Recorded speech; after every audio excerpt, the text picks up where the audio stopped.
Hmm.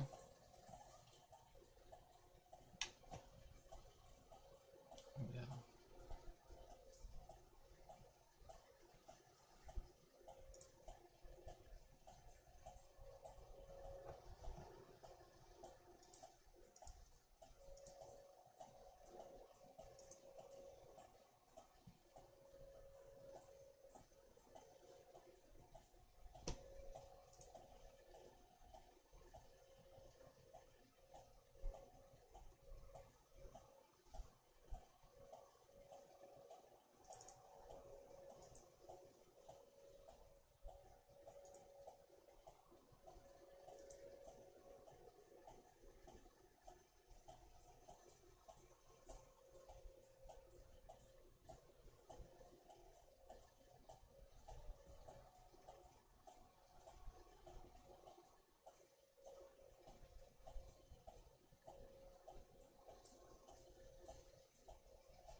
Hello, hello, hello, everyone. It's so good to see you here. So, so for today, um, one of the things that I sort of wanted to discuss as we sort of start today's stream was should be able to get a schedule going again. It's been a bit difficult lately with the whole move, job, everything. Hello, Philippe. It's good to see you. Um, another thing too is um, another thing as well is that next week, particularly next Saturday, instead of the planned stream that will now be happening on Saturdays, I will be having, well, I'm still going to be streaming, that's for sure. But I'm going to be giving a history seminar, I guess, to call it that, that will be, oh, no worries, Philippe, you're totally fine. That will be, so the way how it works right now, and let me know how the music is too, because I know I have a lot of, audio problems all the time, is that on President Sunday's channel, right, it's going to be a members only content, but on my channel, my YouTube channel and here, it will be free, right? Like I'm not, so you will be able to watch it to your heart's desire. And we're going to be talking about this article, which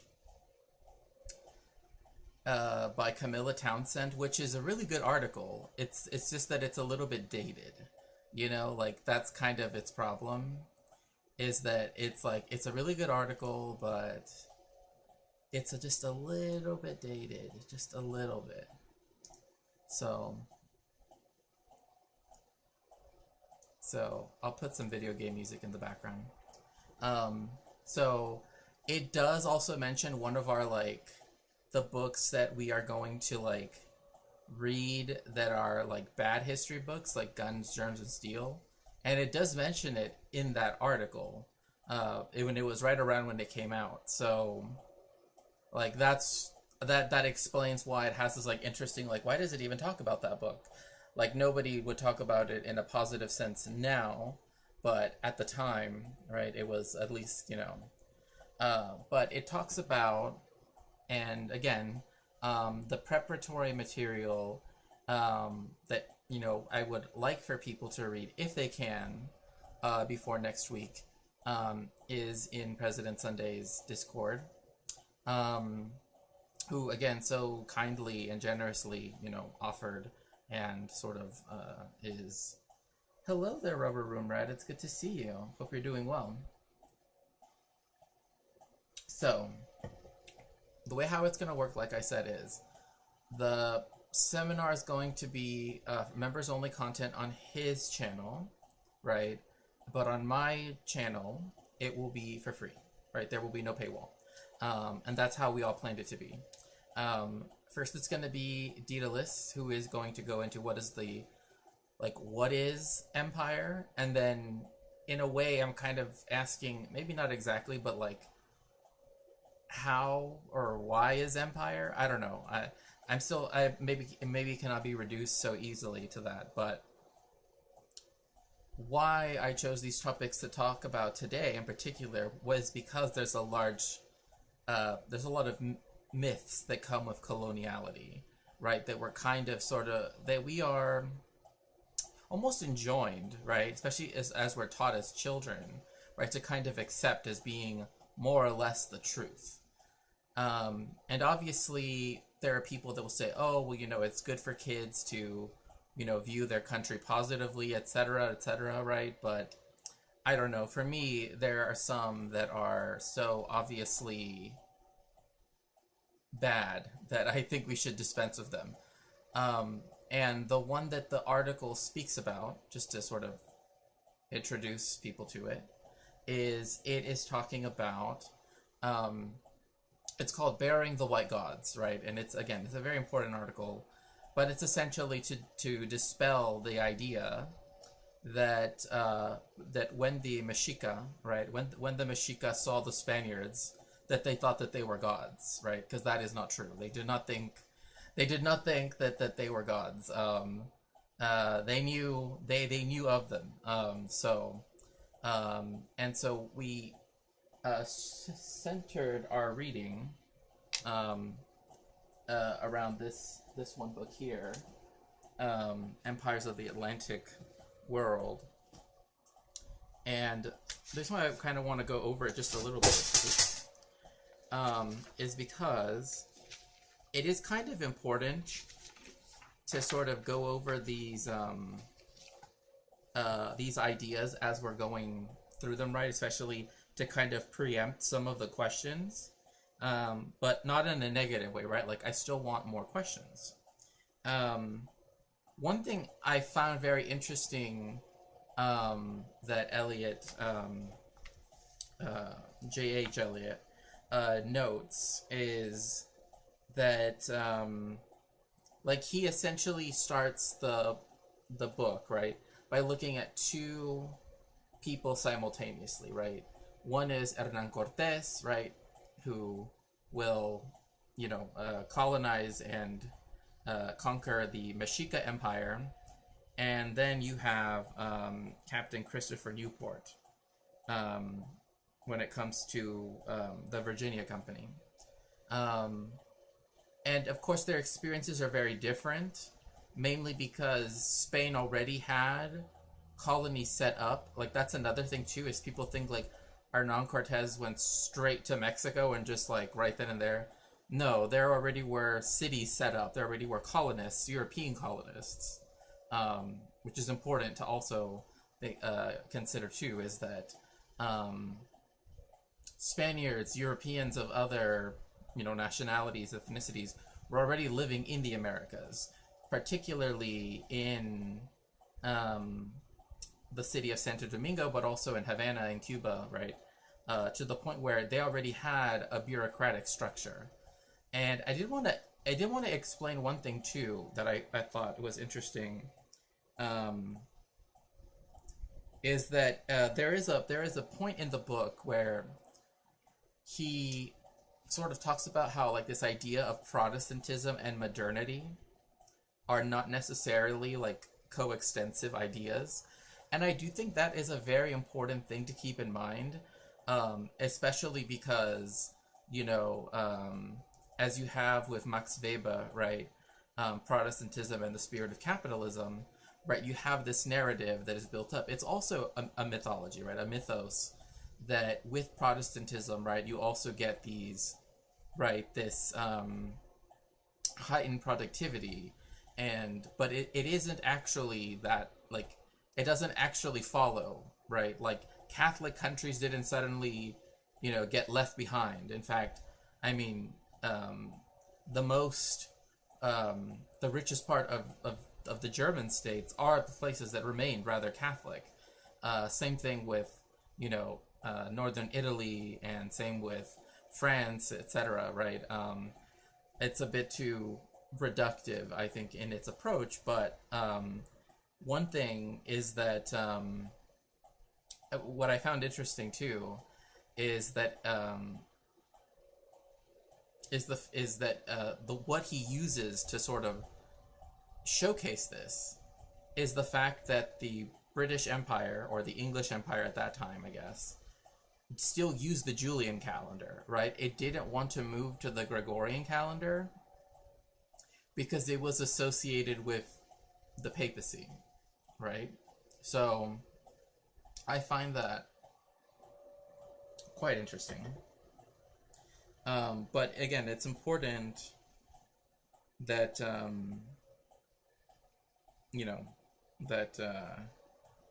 people do understand that, right, that we cannot think of the English as though they were like somehow like better, or because there is this thing too where, like, in the British settler colonies, they like to make the British colonial project seem better, and that's called the white legend, as opposed to the black legend, which was used against the Spanish in particular by their Protestant, counterparts, imperial counterparts in the Netherlands and in England in particular, where they accused, right, they said that or the French for that matter, right, who said that Spanish colonization was particularly brutal, and they used it to essentially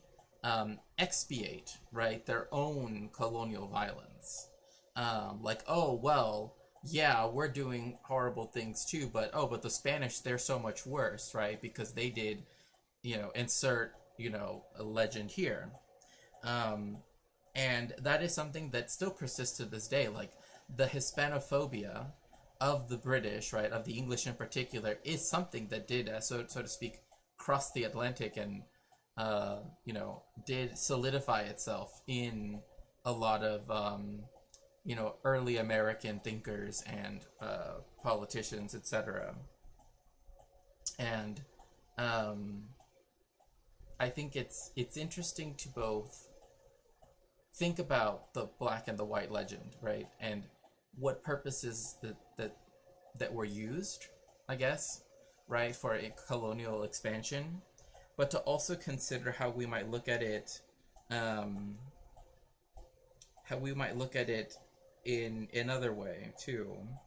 Um, when we focus on the figure of Hernan Cortés in particular, right, this is something that Mexico, right, itself still has, like we have a whole section of law called um, derecho notarial, right, notarial, so to speak, law, right. In America, being a notary is a very easy thing to get, like, right, you just pay the fee, they give you the thing, the seal, and you're mostly there to officiate, right, to be there as like an attestable witness, right, to whatever document needs to be signed. In Mexico, that's not quite the case. It's much more than that, right? Notaries in Mexico are highly specialized, and indeed in Mexico City, if you want to get like the notary positions that we have here, it's like you have to wait until someone retires, right? And then it's like all this examination to then choose, it's this whole thing to narrow it down, to the people that are, that have been practicing notarial law in the past 6 months, that have done this, that have done that, right? So the fact that Hernan Cortés is a notary, right, is something that is very easily overlooked, right? But that also means that he is very well aware of the fact of how European, right, law works.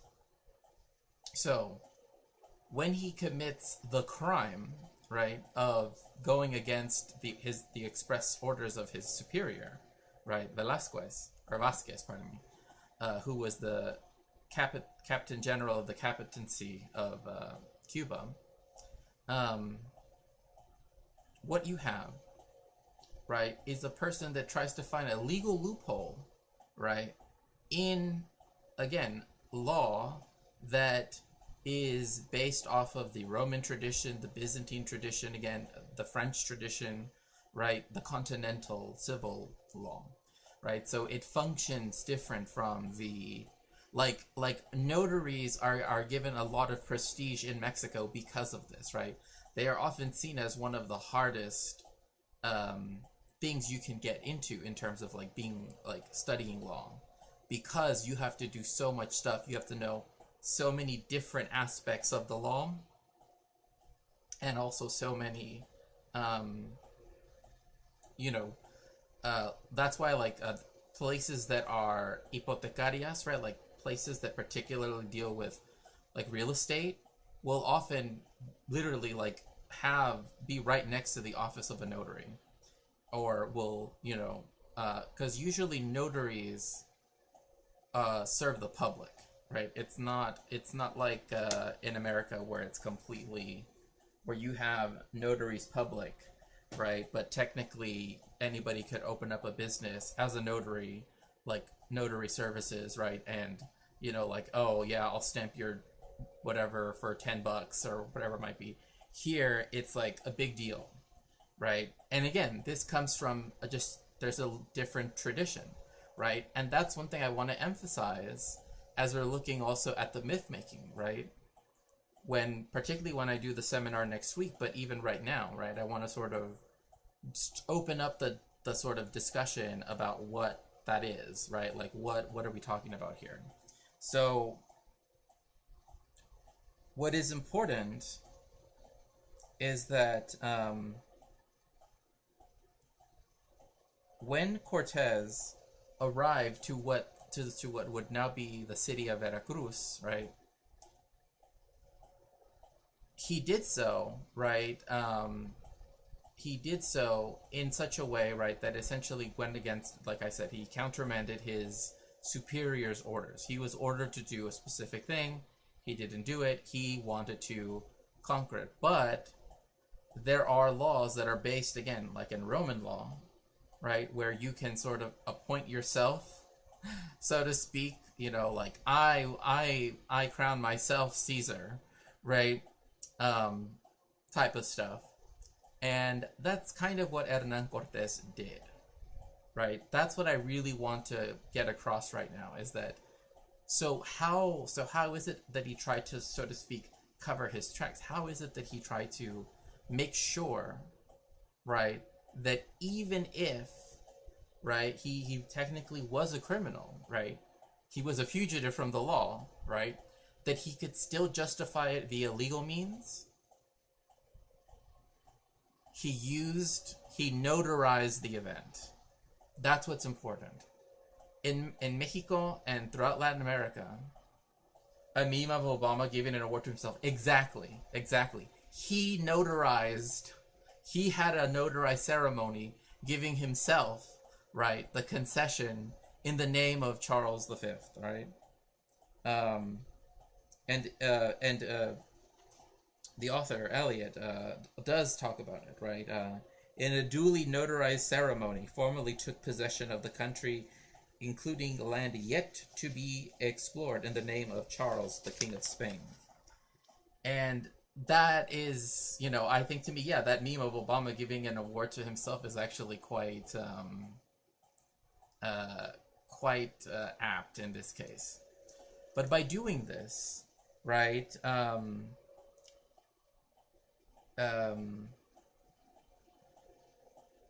because he was also another thing too, he was the secretary of Velasquez, right? So he knew, or who was the governor of Cuba at the time, right? So he knew, like, the ins and outs of, like, you know, how, because everything had to be claimed on a legal basis, right? It's not just that they wanted to claim land, right? But they tried to claim land. And in fact, this goes back to something that President Sunday himself mentioned when in one of his theory readings, and he was talking about nomos of the earth, right, when it comes to, like, the distribution of land. I'm not going to go into it because Carl Schmitt is definitely not, you know, but a lot of this, like, necessity for legality, right, also comes from this need to define boundaries as well, right? Like, well, up to what limit can we claim XYZ, right? Because then now they are no longer open to other to other colonizations, right? Because now they are the subjects of the Spanish crown. And so now they are subject to Spanish laws, right? So, but what's important here is that this expedition was meant to be one to only for trade, right? It was supposed to be for trade. It was supposed to be amicable, right? Now, here's where I want to take a step back really quickly. And we can even use the map here, right? So Hernan Cortés, right, arrives right here to Veracruz, right? And very slowly has to make his way to La Ciudad de Mexico, where I'm at right now, right? But, again, you see there's a lot of Mexico that's sort of, you know, around, right?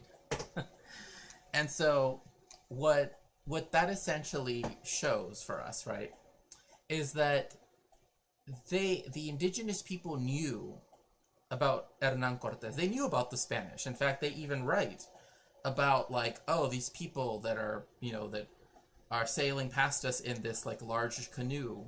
I guess that's pretty much what they called it, right? Right, like, they knew, like, Montezuma II knew the Spanish had arrived to what is now Veracruz, you know, pretty much from the get-go, right? He had a whole network of people. So that's also another sort of myth that, again, the article and the discussion I want to have more in depth next Saturday will go a bit more into. But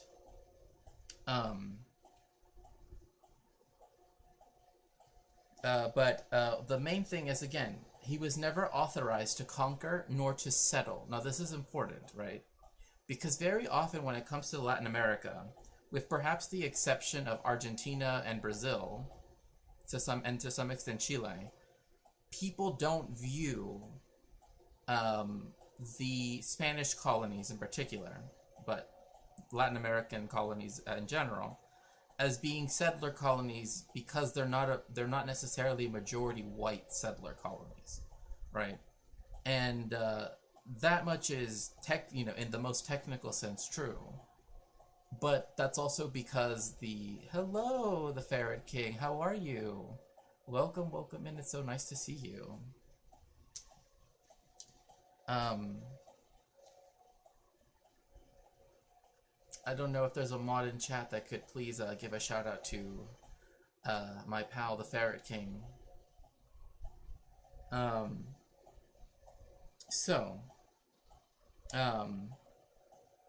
Because of this,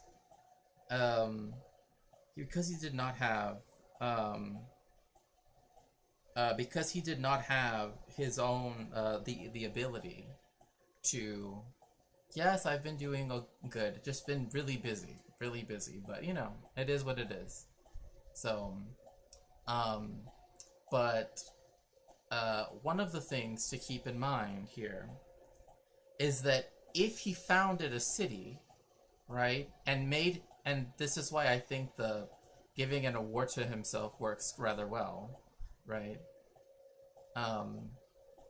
If he founds a city, then technically speaking, that settlement would be under his jurisdiction. So literally, and Estelle knows this, reference, right? I'm gonna go start my own colony, right, with blackjack and hookers, right? Like that's literally what Hernan Cortés did. Like that's literally, he's like, well, that's what I'm gonna do, right? Well, then that way I can get away with my insubordination. And that is because of actually medieval laws. Del, thank you so much, Estelle. I appreciate that. And so, yeah, that's in essence what you see, is that he founded his own colony with blackjack and hookers, so to speak, right? Like obviously not like that, but that's because the medieval laws, right, allowed. Oh, thank you so much for doing that too on YouTube, Estelle. I appreciate that. So because of that,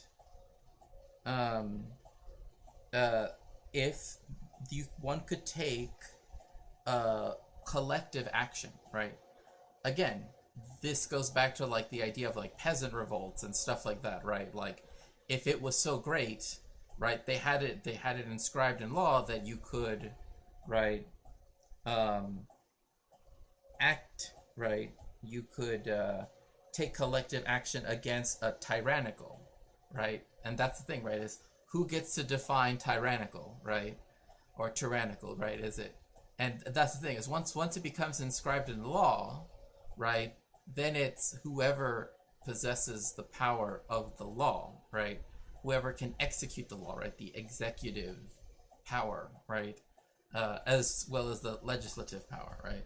Yeah, it's a Futurama reference, right? But but this really shows again how like these questions are also part of that mythology too, right?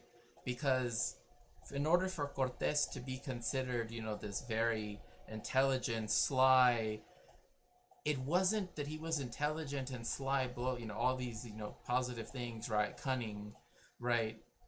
Vis-a-vis the Mexica, it was that he was cunning and sly against the Spanish themselves, right? And that's what I find, again, that sort of takes away from the mythology of this colonization, right? That he went straight from Veracruz to Tenochtitlan and just ended it right there. No, um, one thing to just really get that I would like to just kind of get out of the way is Montezuma, right? Montezuma had already passed, had already died a year before um, uh, Hernan Cortés even was able to effectively defeat Tenochtitlan, right? Which was the capital of the Mexica. But he only defeated Tenochtitlan. He didn't defeat everyone else, right? So he still had to fight everybody else, right? That's another thing too. Like they make it seem like it's this, European civilization and indigenous, the indigenous American civilization clashing, right? And it's like yes, but also no, and it's not really so much of a yes. Like that's how it's been shown before, but that's not really the case. It's not really true, right? Yes, he was able to defeat the Mexica in Tenochtitlan, but not in battle. He defeated them because he laid siege on it and essentially, caused a famine. But regardless, so because the expeditionary force, right, now called itself una comunidad, right, a community, right, it said, oh, now we're not just, right, the workers, right, of, the soldiers or whatever that are underneath Hernan Cortés's control. Now we're a community. And so by doing this, he appointed, right, the new municipality, right, that is Veracruz. In fact, it's about to be the 500, so 506th anniversary or commemoration. When your boss tells you, we're like family here, that's right, invite your Aunt Esther over, just saltine crackers with chopped liver for everybody, yeah. Now so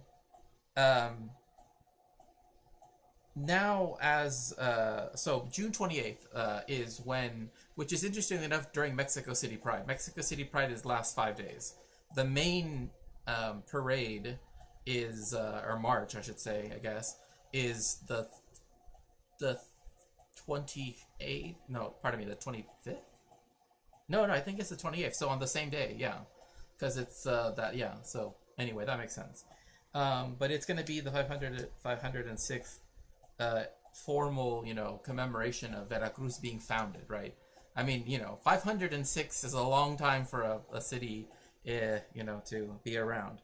But by doing so, they essentially said that they in the name of the king, right? So again, like, this is why it seems rather, it's both fascinating, but also at the same time, like, I get why the myth sort of helps collapse a lot of this, like, these historical details down, right? And essentially you get Veracruz, Tenochtitlan defeat, it's over, right? But it's somehow more fascinating to make him have to do this, like, coup d'etat with nobody there, right? Except for all of his, like, like, it's kind of like an influencer, right? Like, okay, we're gonna go to this island, and then you're all gonna, declare me the king of the island, right? Because we are against, right, like, the United States' rule, right? So we're gonna go to, some island, I don't know, like, and one of the islands off Florida or something, and so by appointing legally, right, and again, this is why, like, he was thinking of everything, and how am I going to justify this to the emperor, right, to the king of Spain, right? Because if I don't justify it legally, right, it won't matter if I conquered all of these places, because then they will still come back and say, they will come back and essentially take away everything that he had, which, I mean, would have, in my opinion, would have been better, but, you know, history is what it is at this point. So what they did is they appointed him the alcalde, right? And, okay. Oh, thank you so much, Akshat. So, they named him the alcalde mayor, right? So he's not just a regular alcalde. He's not just a regular mayor. He is the mayor superior, essentially, right? The highest mayor ever, the greatest mayor in history.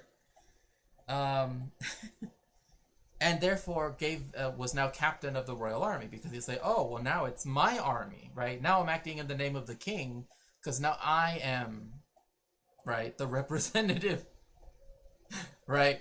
My friends voted me, right, the new king. So, you know, I get to do whatever I want now.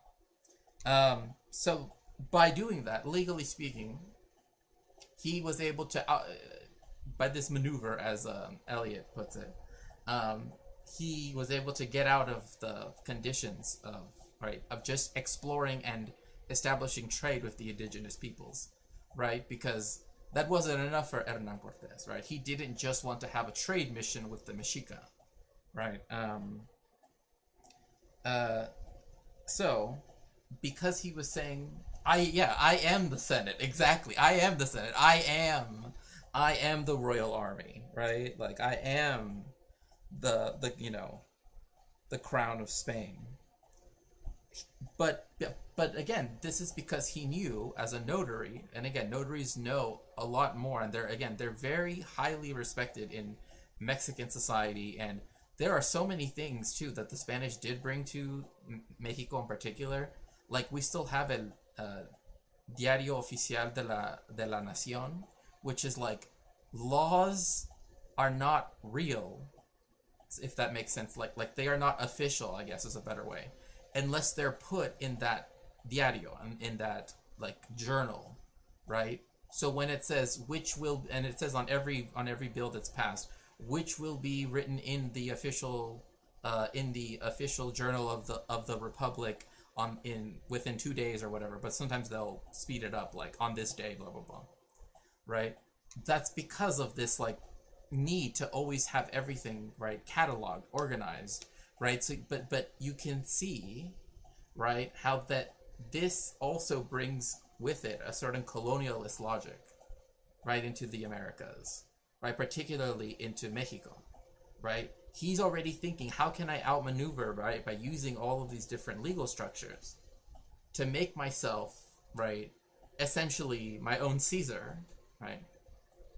I was about to say Little Caesar, but then I thought, oh no, he wasn't. An interesting fact, though, is that Hernan Cortés and Pizarro, right, the one who went against the Inca, they were actually related. They were cousins, from what I understand. So, you know, I don't know. It's just. But now he could say that he was acting in the interest of the king, right? That's the important part, right? Like, oh, well, now I can read the king's mind, right? I know. He wasn't making pizza out there. No, definitely not. Although, tomatoes were about to become a thing. So pizza became possible because of, you know, this cultural contact. So this is where he takes the idea of, where we have this idea of potencia and potestas, right? That's when he takes his potencia, right? His nominal possession of all of the land that he has claimed, right, as the city of Veracruz, and now changes it into have real possession, of the land, right? As long as he did not do the legal runaround that he did, right? He would have done everything, right, in a way that would have been able to be revoked legally. But because he did it the way he did, right, that meant that now there was an authority, there was potestas, right? He could do something in the world, as opposed to the potencia he had when he just landed in what is now Veracruz, right? So that's important to keep in mind. Um, Now, um, the one of the things also too is this idea that like the Mexica were um, that essentially that a lot of the Mexica, right, particularly those in Tenochtitlan, right, had this vast empire that was very solid and very firm. The Triple Alliance was not a firm coalition. It was Tlacopan, Tenochtitlan, and Texcoco, right? So essentially three important city-states as one, right? With really only Tenochtitlan being the one that is the one of concern here, but also the one that is the capital of the empire, right? So that's why I think it's so interesting when people think of the Mexica as this very overbearing, like again, it wasn't an empire in the sense that most people think of, right? Like when they think of the British Empire or they think of the French Empire or even the Belgian Empire, etc., right? It didn't quite function like this, right? It was a tributary system. That was the main thing. And so, that is something to also keep in mind. Trying to see if I can change the music, but we'll see. So, as I was saying,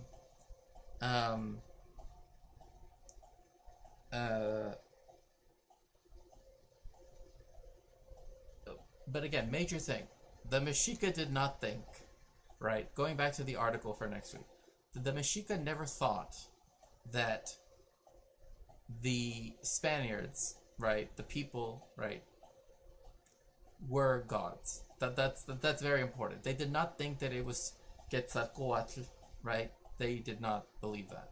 Like, it just like so much of that story was created post hoc that even narratives written from people there at the time don't mention it. That's why we know that it wasn't the case. But it's still taught, and that's the thing. Like, I remember very specifically, right, hearing it being told, right, because like when it comes to like American history, right, Spanish colonization, is obviously important because it's sort of like the start for the colonization of one part of America, of the United States, but also then leads to the English settlements, right? So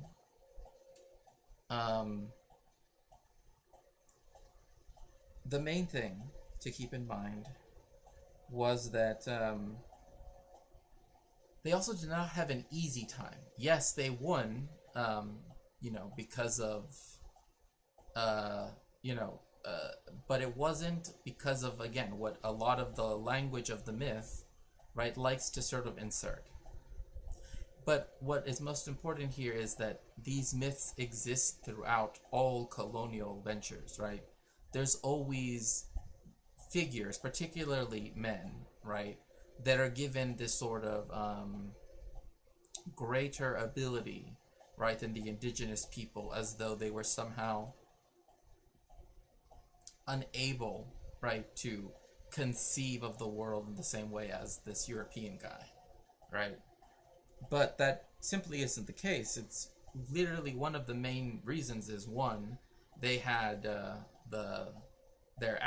they had allies with parts of the nations, right, which did not want to be under Mexica, dominion, and were willing to join the Spaniards, right? But what I find also interesting from this too is that the Spaniards did end up turning on them, right? Like, that's the thing. It's like, yes, at first they thought, we can use the Spaniards against the Mexica. But then the Spaniards went against them too, right? Like, yes, there is a state called Tlaxcala. Yes, they were given more rights than a lot of other, and privileges than say we might say. But again, that's such a minuscule thing in comparison to the whole system of coloniality that happens in New Spain.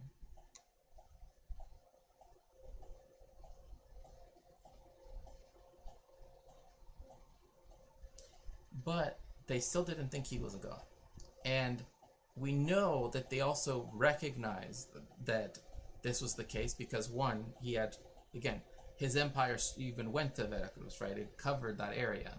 So he had messengers. And in fact, that is something that in las relaciones, right? Like the relation of the conquest of Mexico, like all these different texts.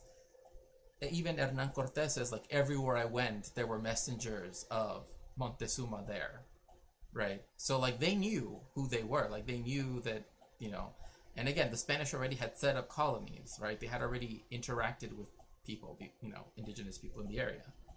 So, but what's often left out is like, oh, well, they saw them on their horses and they thought that they were, whatever, Quetzalcoatl, right? As they like to say. But we know this isn't the case because they immediately started to call horses, which they didn't have a word for, right? This is often where the language, right? This is why I think it's important. The language of these colonial myths, it's what's so important, right? They didn't have a name, right, for these people. So they had to use something to describe them. But their point of reference was not there as it existed for everything else, right? In the same way that a lot of people, right, often early on in the colonization process did not know what to call the indigenous peoples of the Americas, right? And instead would just call them Indian, right? Or Indios, etc., right? Like they would just call them that. But we know that that doesn't correspond, right? Like at least in its initial placing, right, of that demonym. So the reason why we know that that they didn't think that is because they started to call horses Mazatl, right? Which is like the city Mazatlan, which Tlan means like place of, and then Mazatl means deer, right? So they literally called them deer, right? So they're like, oh, these men with their deer, right, are coming towards Tenochtitlan. But again, that's because they don't know what a horse is, right? They have no word for it, and they also have no way for them to like, what do we call these people, right? Like, they would not come up with the word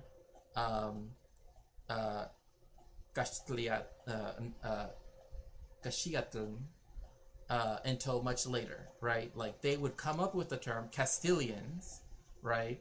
But that would be after the fact, right? After they had already. So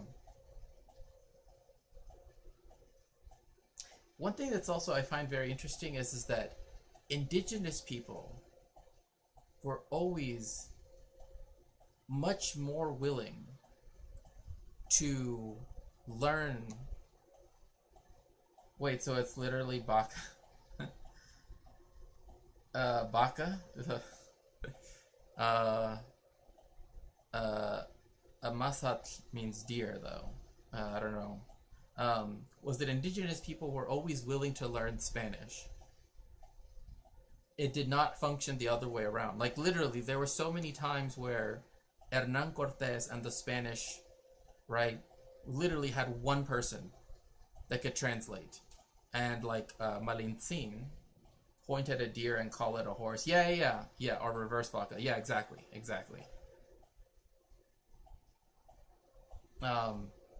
But again, that's because that's what they knew, right? They knew of deer, right? That's why there's a city called Mazatlan, right? The place of deer, and they called them Mazatl, right? But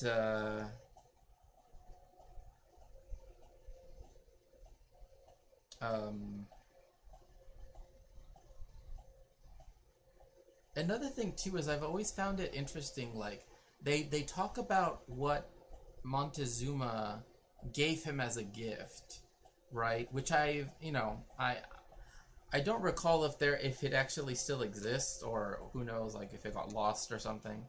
But that it was like a necklace of 8 shrimp. At least that's how it's described.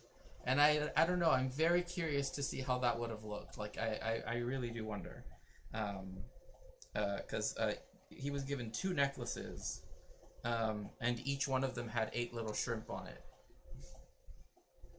I don't know. I just think to me that's fascinating. Um, but um,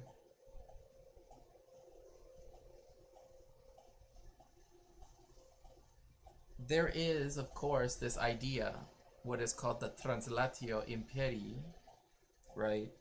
Where they essentially, Hernan Cortes took Montezuma's like hospitality as a way to say, this person has submitted to the Spanish crown and is therefore handed over. A lot of people, like including even in this book that we're using, right? It makes it seem as though they did, some like because of hospitality, claim that the entire Aztec Empire, right, was now theirs. But finally caught up. Do you think that a lot of this swift conquest mythology comes from the fact that it sort of implies that those people were weak and therefore, yes, yes, a lot of it has to deal with that they want to make them seem as though they were, that they did not, essentially that they were ignorant, right? That they were, lacking in their faculties, to put it mildly, right? It's a way of trying to dehumanize, right? Those that happen to. That people welcome me in their homes. That means I own it. Exactly, mediocre violist. Pardon me. Yes, that's literally what he tried to use, because that's in effect what he tried to argue, right? He's like, oh, he wouldn't give me these things that belong to a king unless it meant he wanted to give me his entire empire, right? Because otherwise, why give me these things, right? It's not like people are just nice, you know. But of course, there is the fact that this is disrupted by what is often called la noche triste, right? Which, I mean, it's triste for the Spaniards, which is essentially that you had the Spanish who essentially were kicked out, right? Literally run out of Tenochtitlan when Hernan Cortes left to go, because they did try to arrest him, right? That's the thing. Panfilo was sent from the crown to go arrest him. So one of the battles that's always erased in this history of the conquest of Mexico is the Spanish against Spanish violence, right? Like they literally fought a battle against the crown of Spain while saying they were doing this in the name of the crown of Spain. So that's the reason why, again, like I said, it's much more complex than I think I would even be able to get into, even in next week's seminar, right? So,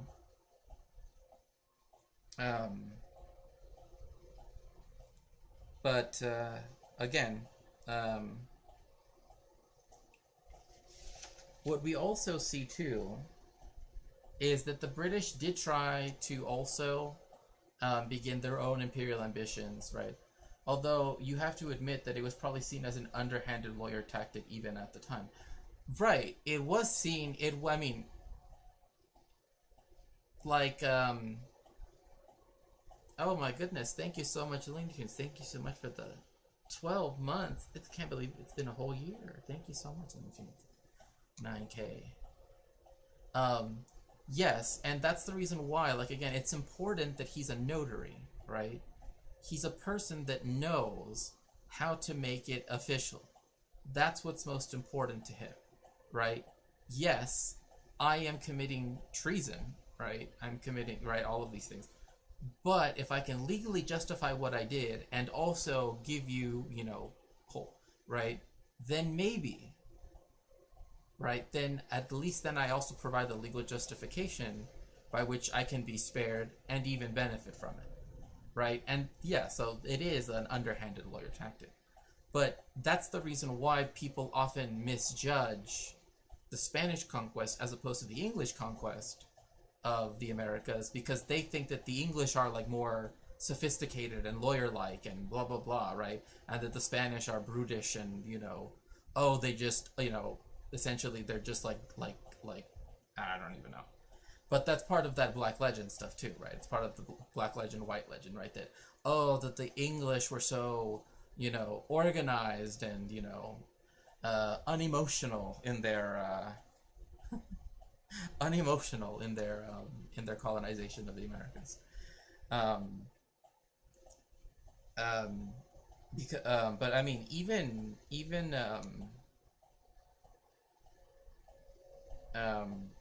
the King of England, like at one point, got John, and some people say Cabo, some people say Cabot.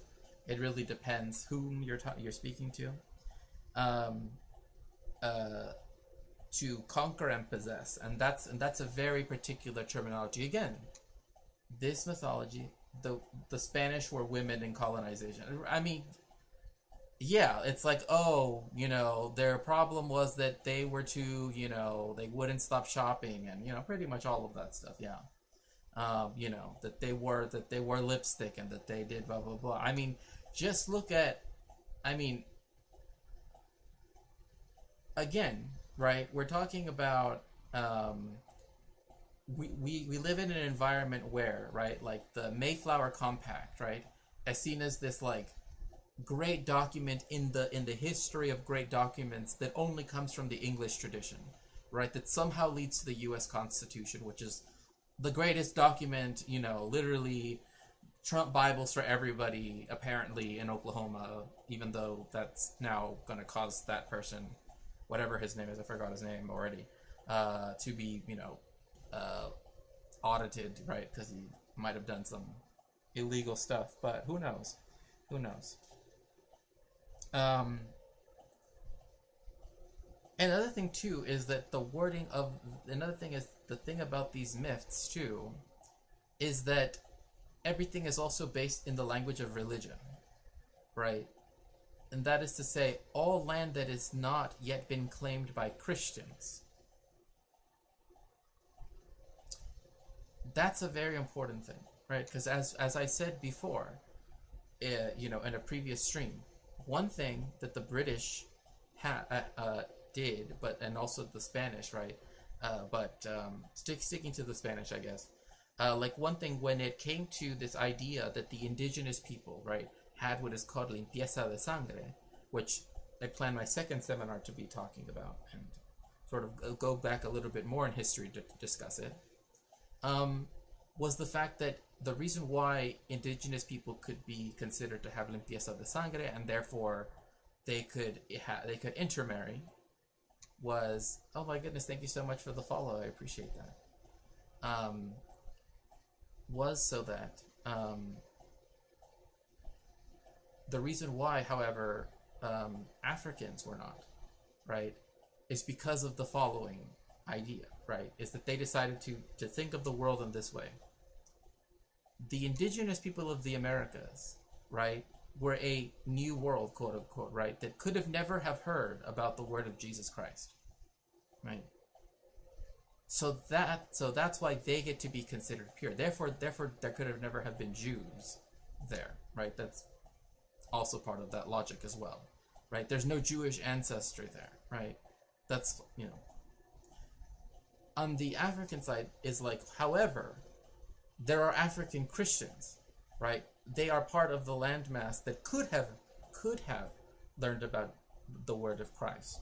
Therefore, they can be enslaved, etc., etc., etc., right? Like all of these religious justifications and colonial justifications were inscribed in that alone, right? And this idea of saying, well, this group is completely ignorant, right? But this one can willfully be so, right? It's the same. It's very similar to this idea that a lot of Christians have had, for 2 millennia, that that Jews reject Christ, right? It's like the onus is on the Jewish people to believe or not in Jesus, and it's like, that's your thing, bro. That's believing in Jesus. That's your thing. It's not. It's like our rejection, quote unquote, is not a thing, right? It's just not it doesn't matter to us. That's the whole point. But it's always trying to make the afflicted people, right, in this logic, right, that are part of these myths of colonization, right, always make it so that the onus is on the marginalized, on the colonized, whether internally, right, or, in this case.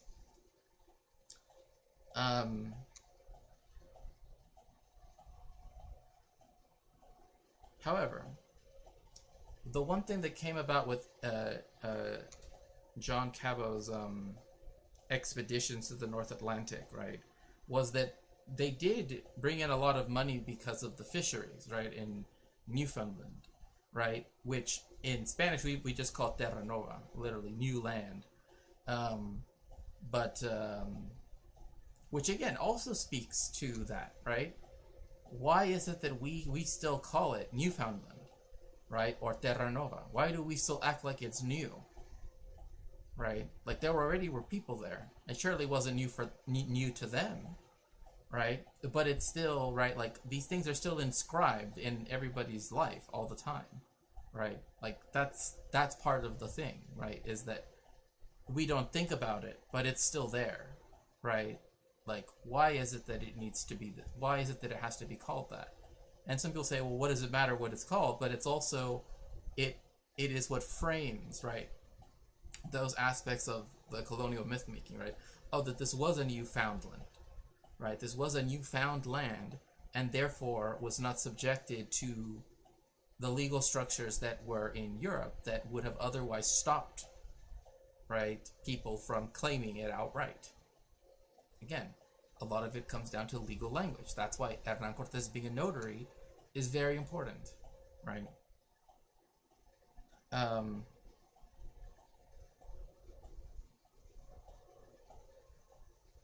Now, we do know, of course, that there was eventually, right, a conflict between the British and the Spanish. People only remember one of the Spanish Armada. Yep, the New World was only new to the colonizers, not to the countless generations of people who had raised there. Exactly. And this is why, like, even though people will say there's no reason to change it, right, it's also, at least with me personally, it's like, however, we should still question, at the very least, and challenge why is it that we feel the need to continue calling it that, right? So, I however did find it interesting that when Thomas Nicholas translated López de Gomara's Historia de las Indias under the title the Pleasant History, the Pleasant History, pleasant for whom, Nicholas, of the conquest of West India. Which, when I first saw the title, it looks like it says, like in SpongeBob, there's that episode where it's like, oh, I thought you meant Weast, right? Instead of, it's because it's spelled Weaest, Weast India. So I don't know. That's what came to my mind. What's so interesting is how they made it so that it was amenable, right? So that it was acceptable to the English reader, right? So in the examples that Eliot gives, right, where Gomara says, that Montezuma formally surrendered to the sovereignty of Charles V by saying that he summoned a council, right? Which, quote, was attended by all the lords of Mexico and the country round, end quote. The English readers would no doubt have been gratified, and I'm quoting now, to learn that he, quote unquote, proclaimed a parliament, after which Mutezuma and the burgesses of parliament in order yield themselves for vassals of the King of Castile, promising loyalty. Right? So, yes, exactly. Yes, language usage shapes our understanding. Linguistic gaps are areas and knowledge gaps. No, but what you're saying, and that's why I felt like, as a preamble to what we're going to go over next week, I felt like, well, what do I mean by mythologies? What do I mean by, like, well, we have someone who created an official record, right, because he was a specific type of attorney, right? In this case, a notary, which, you know, are very different from notaries in the United States, right? They're very high prestige. In fact, they have to get a new seal made every single year. Like, that's how, like it's a whole process. Like, it's, again, that it is the hardest course of study, essentially, if you want to study law, is to be a notary, because you have to know so much different things. Just so many different subjects and everything. But again, now the English that now want to continue colonizing, right? What are they thinking? Oh, look, they came together, made a parliament, and voted. Right? Voted by first past the post, of course, to give up their sovereignty, right, to the King of Spain, right, or in this case Castile, right, pledging fealty or pledging loyalty, right. That changes how people would view it, right? That does change it, because now it's a weird framing of the fact that you're no longer talking about a council of the highest ministers in the empire. Now you're talking about a parliament with burgesses, right? Which, you know, I wish that some of those terms that existed back in those days, right? Like, because I think only Virginia still has the House of Burgesses, if I remember correctly, which is essentially the English equivalent of, like, if I remember correctly, it's related to the same root as the word bourgeois.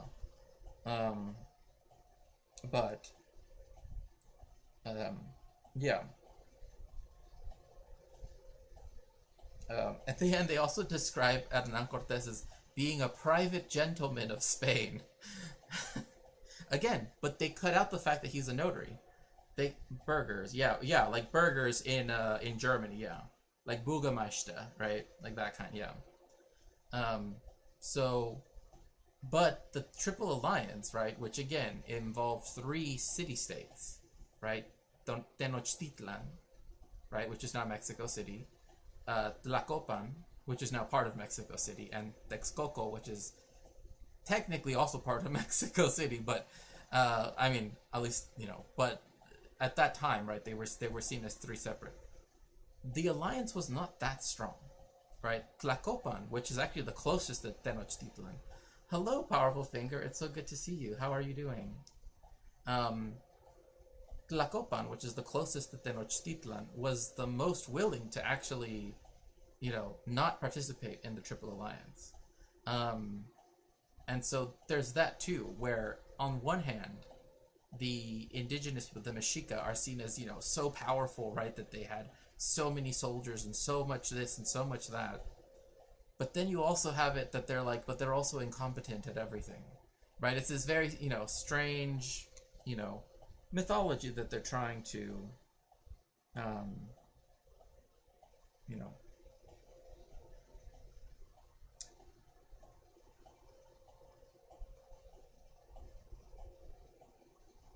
the one thing I do find that's important, though, is that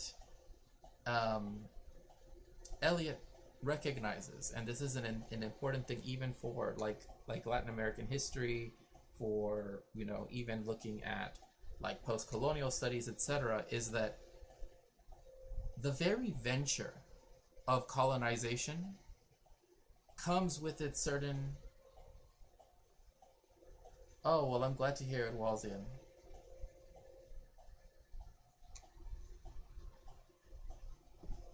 Let's see here if I can. Sometimes my mouse doesn't want to go to my. Okay, so let me see here. Oops, not the right thing.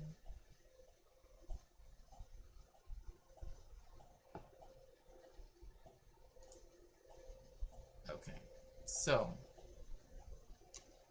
is that they recognize that the acquisition of an empire demands a firm commitment, and I'm quoting Eliot himself here, to settle and to colonize.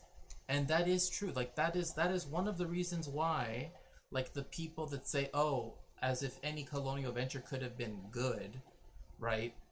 The problem is that these are necessary prerequisites, right? They have to, like, it has to come with some settlement. It has to come with you know, it's not just having an empire in completely just in theory, right? Like, you know, is that it involves having colonial administrators. It involves having, right, people living on the ground. It involves, right, like a whole system, right? And this language is almost completely effaced when it comes to the initial stages of the colonization of the Americas. Really, I would say almost entirely when discussing it, right? It's like suddenly then America, the United States of America, appears, and somehow it has this entire system of government just like pre-made.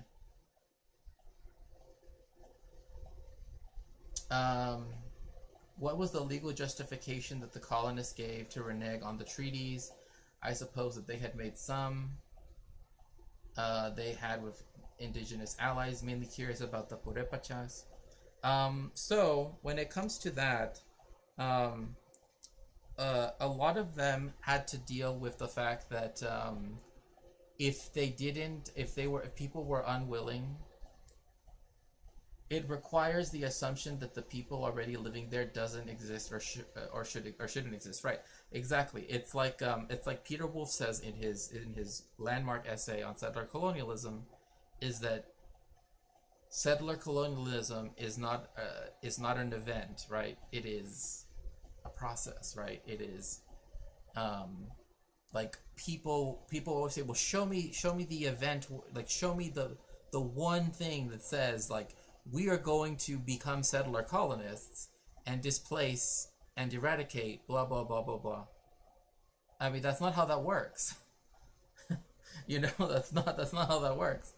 Right? So that is the important thing, right? Is that it is not an event. There's never, like, even the legal stuff that Hernan Cortés did do was to save himself, right? And to then prepare himself to where, if his legal justification was accepted, right, he would benefit from it, right? Well, you know, yes, I technically went against the law, but look, I invoked these medieval laws and blah blah blah, right? And also, by the way, I also conquered this entire empire for you, so, you know, maybe you should let me enslave people. Like, that's pretty much the logic of Hernan Cortés, right?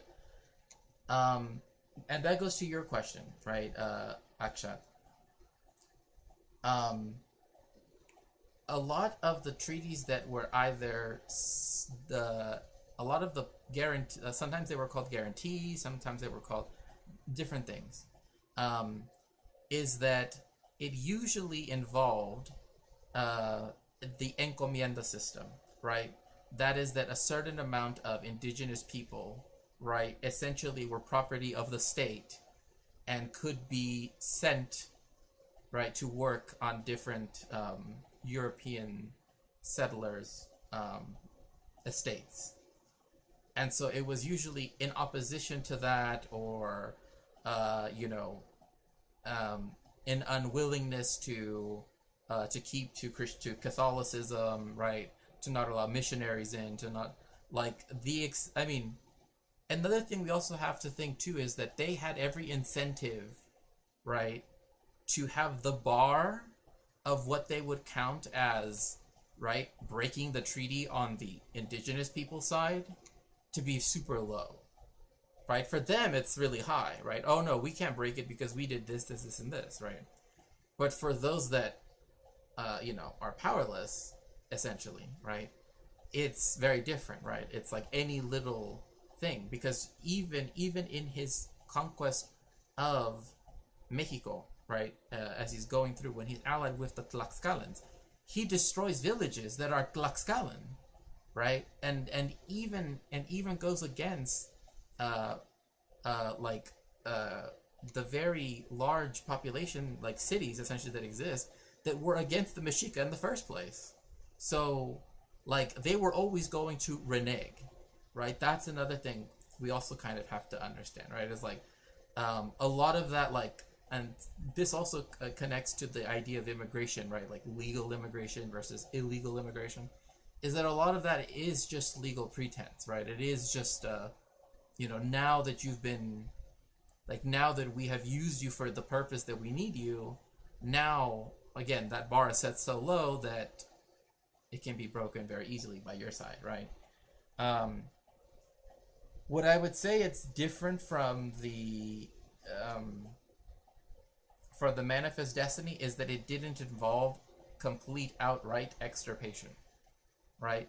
Like the difference with the Spanish system is that they essentially created a form of apartheid. Like they literally created La República de los Españoles, right, and La República de los Indios, right? The Republic of the Spaniards, the Republic of the Indians. And they said as long as you're over there, right, we're cool, right, so to speak. But as soon as anything, and like where all economic activity is, where all of the trade, where all of the jobs are, right, where are they? Where is it going to be? Oh, in the Spanish People's Republic, right? Like that's the other thing. So yeah, you can be in the República de los Indios, but it's never going to be, right, the economic engine of the colony, right? And so that's also right, and that is similar to the Manifest Destiny, insofar as the creation of effectively reserves, right, or reservations, right. The difference is that intermarriage is allowed, right, and again, it doesn't always result in it's not based solely on the logic of full extirpation, as opposed to the Anglo one, right? Because the Anglo one even went against Mexicans, even went against other people as well. So that's why there is a qualitative difference in that sense.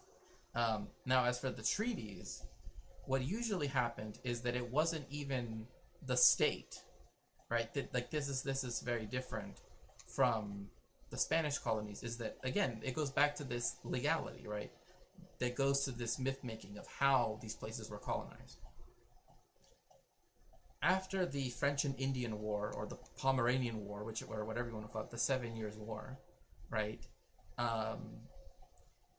You effectively had, right, the British putting a line, right, at the Appalachian Mountains, right, saying, well, we technically do own the land on that side, right, that was ceded by the French, right, but you can't populate it. Well, now you have the American Revolution, quote unquote, and now you have the following setup. Civilians go, right, get attacked by the indigenous peoples whose homes they're trespassing on. Then they call in the army, right? It's very similar to what Israel does. Like, that's the thing. Like, Israel's still in its Manifest Destiny stage, which is why it's, it seems horrific to us, right? But that's effectively like what went on throughout, the entire lower 48 of the United States, is that it was always, oh, well, it's civilians doing it, oh, they have the right to blah, blah, blah, right? And then when the state does show up, it's as the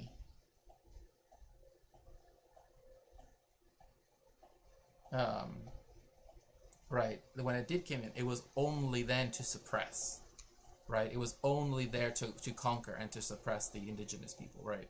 And to usually attempt to extirpate them if possible. I was interested in this in India because the British used loopholes to justify taking over princely states, which they were not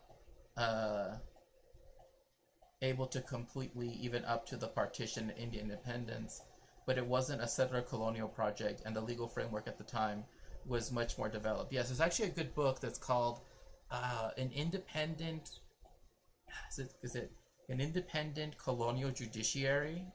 Something like that, but it actually talks about that sort of legal side, right? Where it's like, when like, particularly leading up to the creation of the Indian Supreme Court, right? Like as we know it now, right? That it's like they were all proteges of the British, judges, right? That served at the high, as the high court of the the Empire of India, right, at the time, or British India, or the British Raj, right? So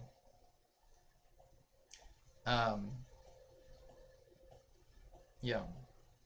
Also, another thing too is that not every Spanish project for colonization went well, right? Like people know about Roanoke because I think there's like I forget what the name of the show is called, but like, is it American Horror Story? Something like that.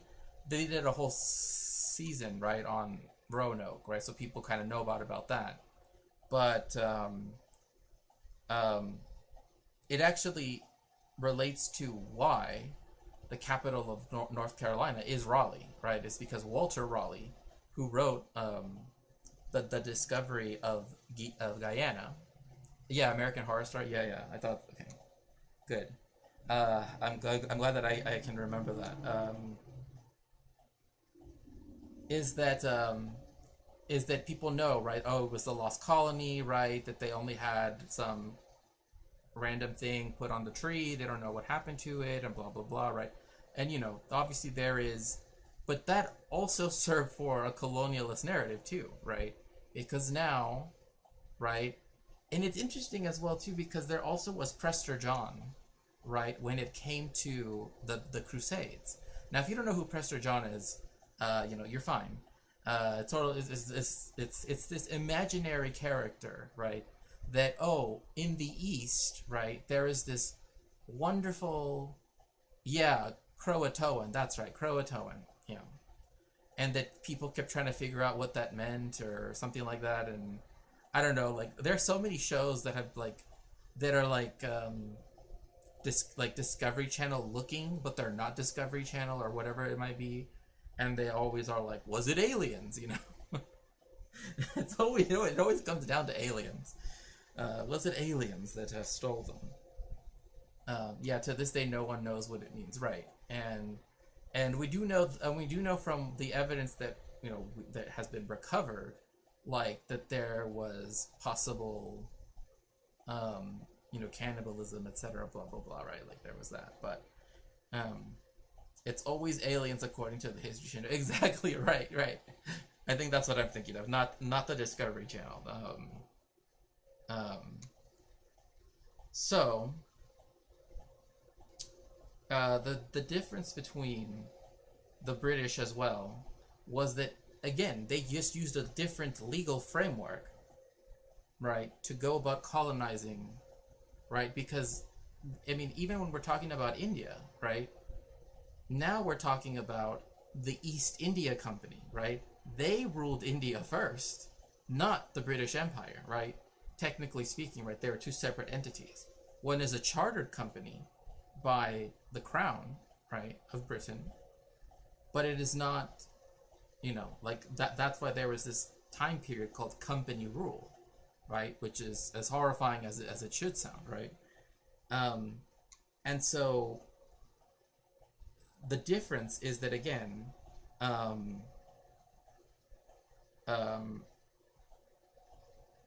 because the Spanish already had colonial bases, right? That is to say, settlements of Europeans, right? The first one being Santo Domingo. That was the first European settlement, right?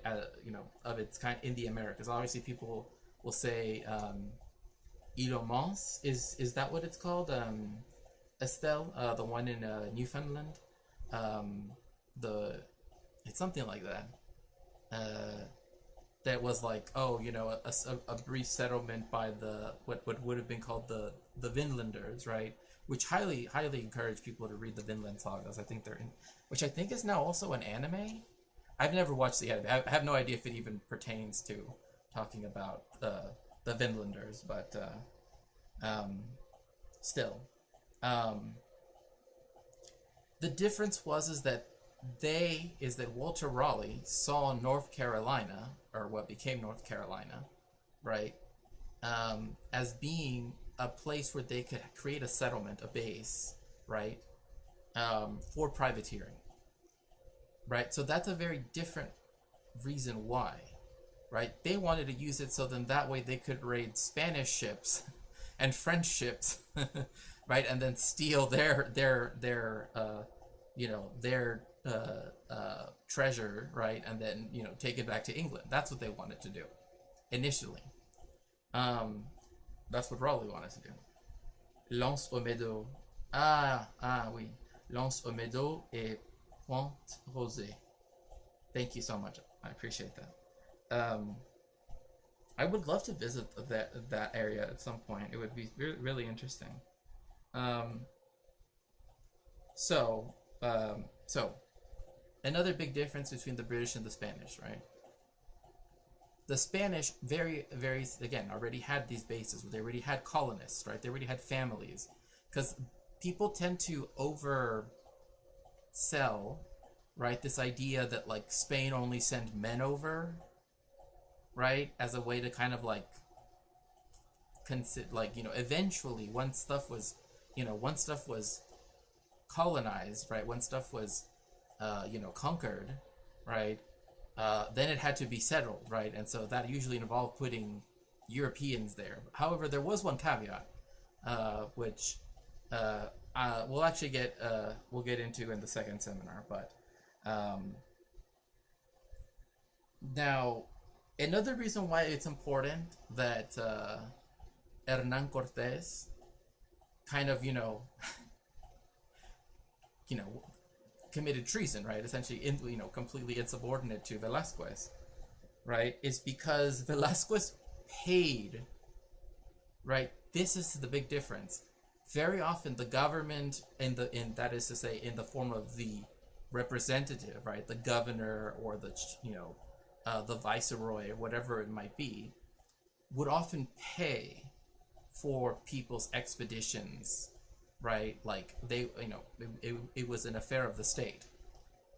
So the reason why Velasquez sent Pánfilo, right, Narváez, right, to go essentially arrest, Hernán Cortés, but Hernán Cortés literally, I just still think, to me, that is one of those interesting little things about like why I think that the mythology of the conquest would actually be more interesting if it included this reality, the fact that Hernán Cortés had to fight against the Spanish himself. Like, he fought against his own, the Spanish, because they were going to arrest him and drag him back to Havana.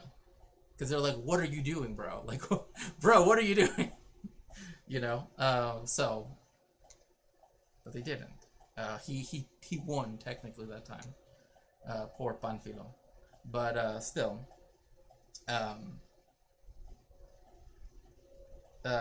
so because they already had the base in the Americas, right, Santo Domingo, Havana, La Habana, etc., right, they were able to facilitate, right, the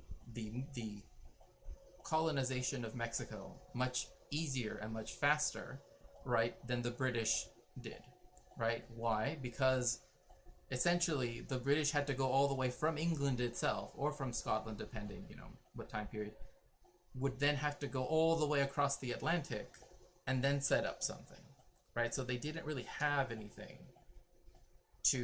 they didn't have any base, right?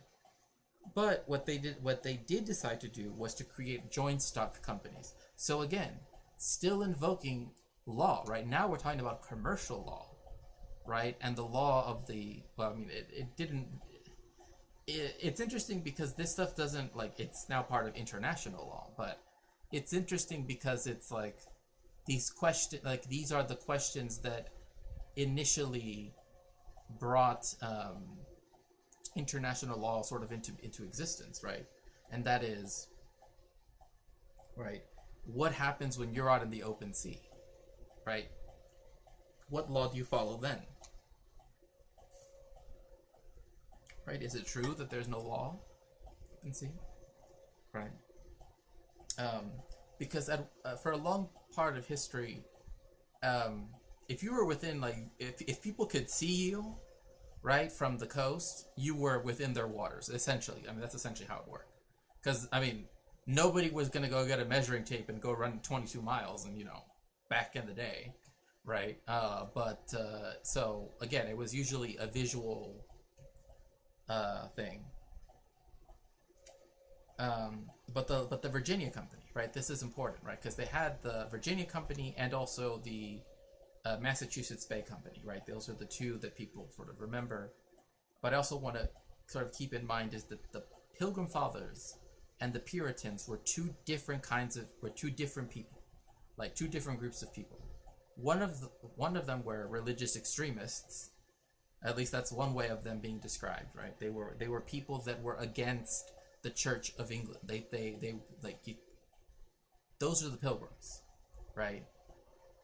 The Puritans were, and also the Pilgrim Fathers tended to be of the lower classes as well. The Puritans tended to be upper class, right? Whatever like petit bourgeois, etc. To the point where, good evening, Orange Hue. Hope you're having a good weekend too. I am. I'm glad I was able to stream today. And to the point where they were able to go to the opposition university, right? So people know of Oxford being like the forcing house for the the British aristocracy, etc., right? Cambridge was essentially made, right? So it sort of came about, right, for the loyal opposition, so to speak, right? That yes, they still, were a good, Church of England, everything. Well, obviously they're older than that, but still, point being. But all of the Puritans tended to go to Cambridge, which is why, and thus were very well educated, right? Which is why, when they founded their own university, in this case Harvard, where did they found Harvard? Cambridge, Massachusetts, right? So that's a very big difference, right? There was no university founded near Plymouth, right? But there was one founded by Boston, right? And so that is also another thing that's very different too. But it was joint stock companies, right? So now we're also talking about, again, a very different thing when it comes to the law, right? And also under the same charter, and that's the reason why I brought up Plymouth, using that same charter as well, they added it in kind of like a little insert, right? That's where they put, the Plymouth Company has the right to do this, in the northern parts of the area, right? Because the Virginia Company was a chartered company and were given exclusive rights to settle the Chesapeake Bay area, right?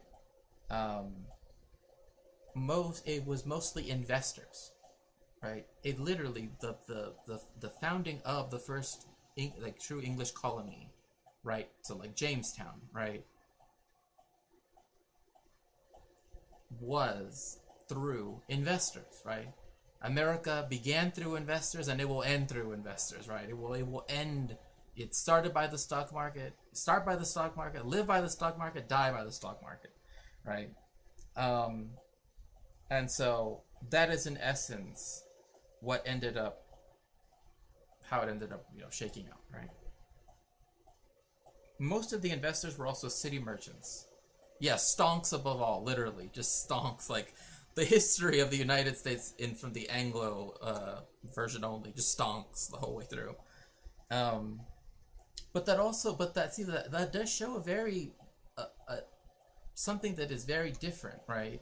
Like, and it's something that I wish like if I were to add to the book of bad history books that we're gonna be reading as well, I would add Why Nations Fail. And you know, people know, if people know me from this stream, people know why I hate that book.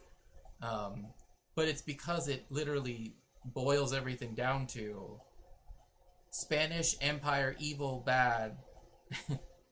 Therefore, all the countries that came from that empire are evil, bad. English Empire, good. Yeoman farmers, you know, self-reliance, good. Therefore, like, I really wish that wasn't the logic. I really wish that wasn't like its introductory chapter, but that's literally what its introductory chapter is. Like that's I might even be overselling it, but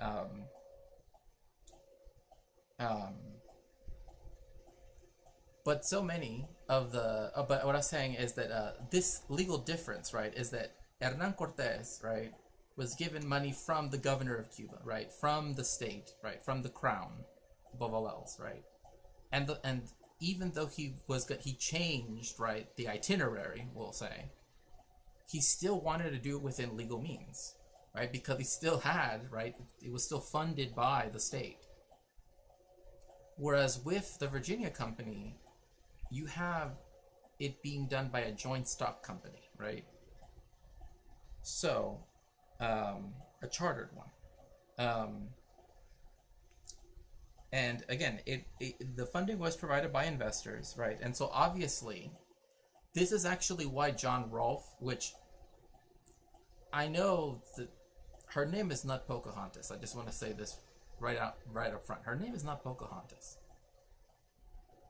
And she did marry John Smith, but she was like really young. That's all I'm gonna say about that. Okay, her second husband, John Rolfe, right, was given the exclusive license to grow tobacco in Virginia. Because it succeeded, and essentially the patent, the royal patent that he was given, right, the monopoly, essentially, he was given the monopoly on growing tobacco in Virginia. Because of this, he was able to force everybody to grow it, to make sure that it grew, and then used it, and then that was used, right, to open up Virginia to the slave trade. Yeah, I think you're right. Yeah, the playful one. Because it does.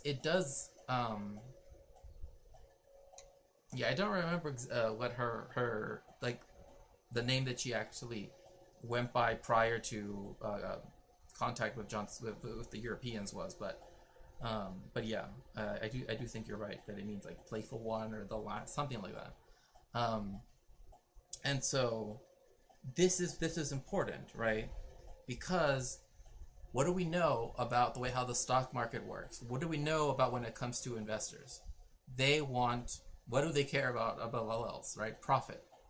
So John Rolfe is given the monopoly on tobacco, right, in Virginia, and then that means that more people move to Virginia, right? Because now, now I can own land, and now I can grow tobacco, and I don't even have to work, right? And that, again, is a very different way of going about colonization, even though there's, ultimately speaking, they come back to the same logics, right? But the myth that we hear from the Virginia side, from the even when it comes to particularly from the United States, right? Like the United States loves to make its the history of its colonization, particularly with the English, right, seem much rosier than, like, Squanto, right?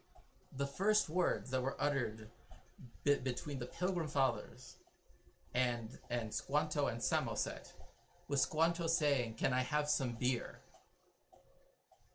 Not even joking. He already knew how to speak English. He knew how to speak Spanish. He knew how to speak Spanish. Why? He had been across the Atlantic like 6 times already. And one of those times was because the ship that he took to leave London dropped him off in like Florida or something. I don't remember exactly where, or maybe it was Virginia. And he said like it would have taken him too long to walk, right? Too long to walk up to Massachusetts. So he's like, I'll just take a boat and go back to Europe, and then just get the next boat out to Massachusetts. Yeah, he had his priorities right, because he's like, oh yeah, I know you people, right? I know what you actually care about, right? Y'all just very, very different, right? But instead, what is it that we do get? What is the mythology we do get? Do we get Squanto and Samoset being learned people? Like, Squanto literally was enslaved at one point.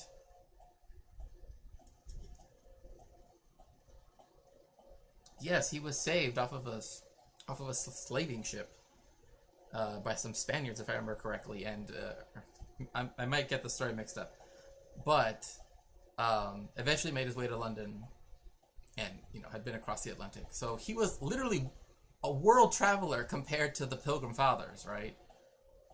Yet we're supposed to see the Pilgrim Fathers as the worldly enlightened, you know what I mean? Like, oh, because they signed a piece of paper that, is obviously related to the Magna Carta and the U.S. Constitution, the greatest. Dude was like, I know this kind of asshole. Very true. Very, very true. And so, yeah, like, Squanto actually knew what it was like to live amongst Europeans. Europeans did not know how to live among these particular Englishmen did not know how to live amongst him and his people, right? Because what do we get? We get the Thanksgiving narrative, right? He's like, dude, I want to get wasted, right? Like, come on, like, I know you have beer, right? Because the way how the Mayflower passage is it's like, it's this, oh, the narrative is so horrible. Oh, and everybody was this, and oh, dysentery. I mean, it's like Oregon Trail, but on a boat, right? Yes, there was dysentery. Yes, there was dysentery, but also there was more than that, right? There was a lot of alcohol as well, and Squanto knew that. He could tell right away, and so Squanto, being again the prudish man that he is, pardon me, not prudish, the prudent man that he is, first thing he said, "May I have some beer?" And they were like, interesting. So again, one was founded by investors, right? One was founded by a guy that was given money by the state and then declared himself, the true representative of the King of Spain. They took a huge risk and left the entrepreneurial English behind. But again, like, when we get the Thanksgiving narrative, right, it's always seen as this, like, they had this naivete, right? They like, oh, they're just, yes, you got hit with the spanner, that's right. Makes sense, honestly. Alcohol is shelf stable and probably makes the months-long boat voyage more bearable, especially when, again, they're the first people that are going to colonize this place, so they don't know where they're going to end up. So we know, and I mean, and you can read their their manifest, right? There is a lot more alcohol on there than a lot of other things. I mean, like, it's like they're over here, oh, they were running out of bread. Yeah, but they also had, like, whiskey, they had, you know what I mean? It's like, they had a lot of other stuff, right, to keep them occupied. A lot of Bibles, too, but, that's a whole different story.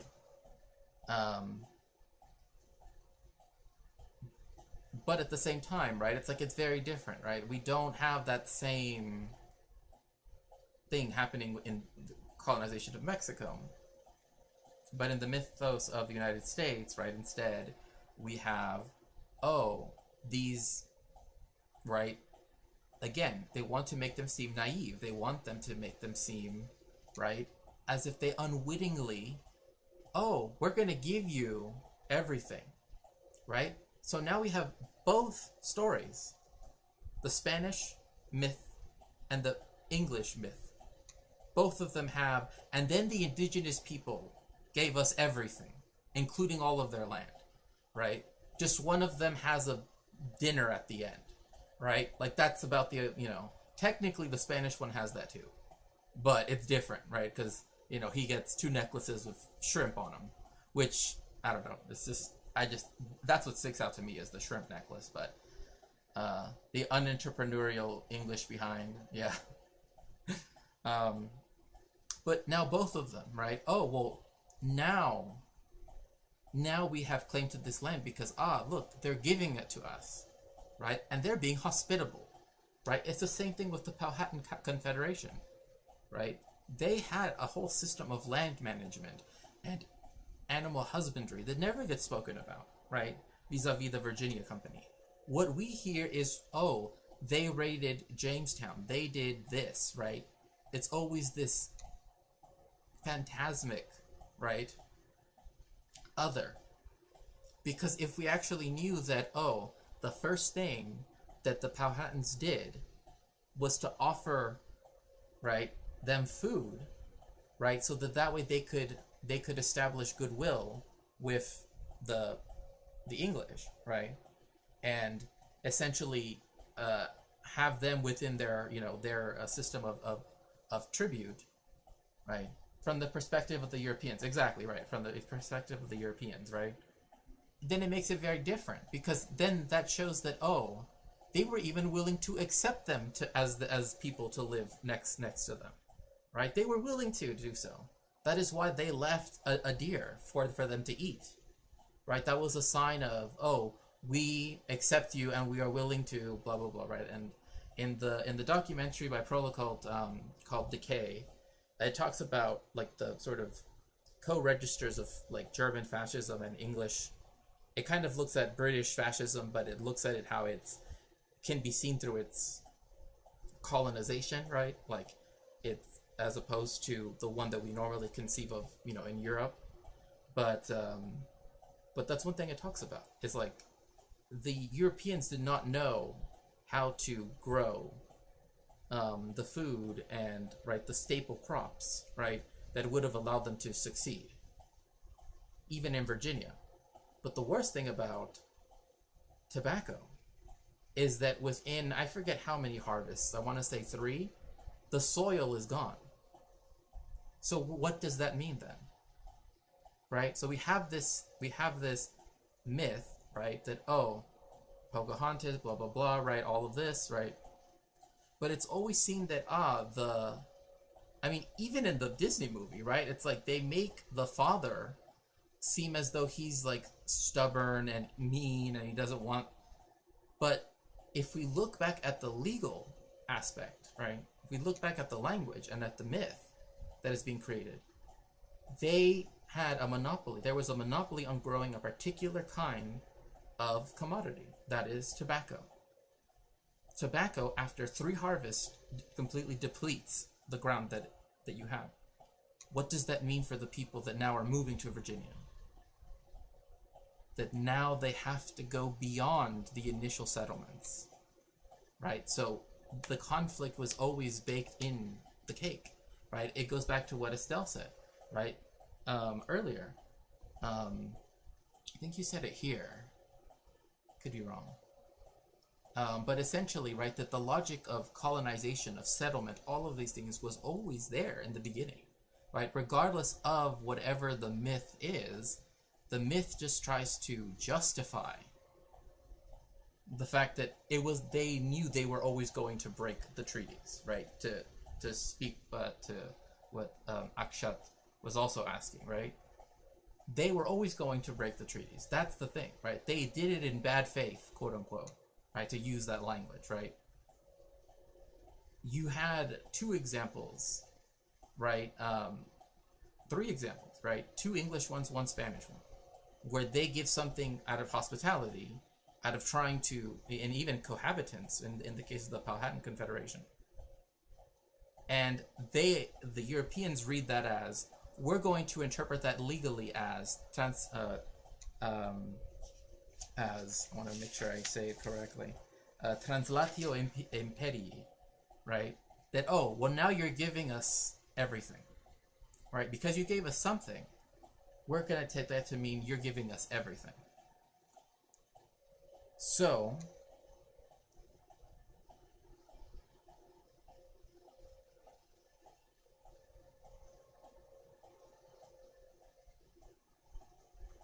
yet these two figures, right, if we're going to look at Christopher Newport, right, and Hernan Cortés, right? Christopher Newport for the Virginia Company, Hernan Cortés for the conquest of Mexico, right? Is that even in Eliot's book,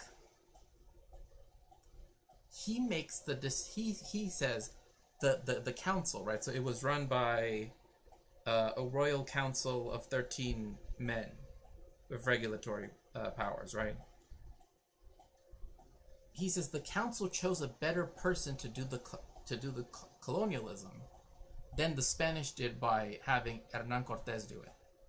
But there's an issue with saying that, right? There is a very big issue that I'm taking with that, and why I decided to sort of look at this for today's stream, is that right away he sort of gives into, right, these aspects of the Black Legend, which, again, I'm not saying he's 100% doing the Black Legend. I'm saying that he is utilizing aspects and terms, right, that are associated with the Black Legend, which is used against the Spanish, right, that make it seem as though the English colonization, and again, I'm not saying that this is his take, I'm just saying in this one particular instance, he makes it so that he puts them as a dichotomy, as a direct dichotomy, and says the Council of 13 of the investors chose a better colonist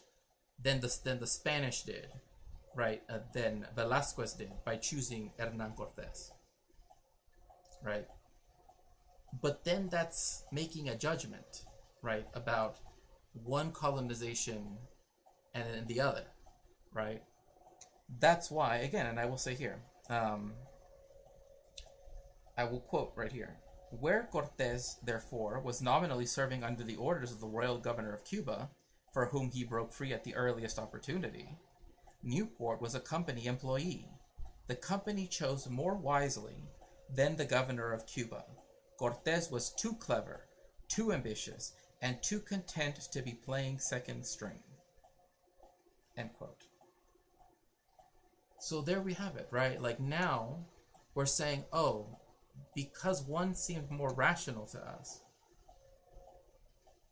it's almost as if it's adding a value judgment, right? Because Cortés is too clever, too ambitious, and it's precisely those types of things, like particularly saying that, right? Oh, that he was too ambitious for his own good, right? That he's too greedy, right? Like this was something that was said of the Spanish at the time, right? That essentially they could only zero in on one thing: gold, gold, gold, gold, gold. As if that wasn't what the English were also doing, right? Playing second string isn't that bad, better than playing the viola part. Well, you know, as a person who used to, play, I used to play competitively violin and cello. Actually, I totally get what you mean.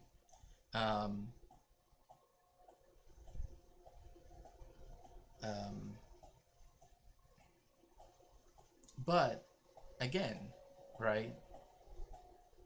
What, like, when he says that, it's like, well, Hernan Cortés decided to go rogue, I guess one might say, right? But that's already setting a particular mythology about the English colonization, right?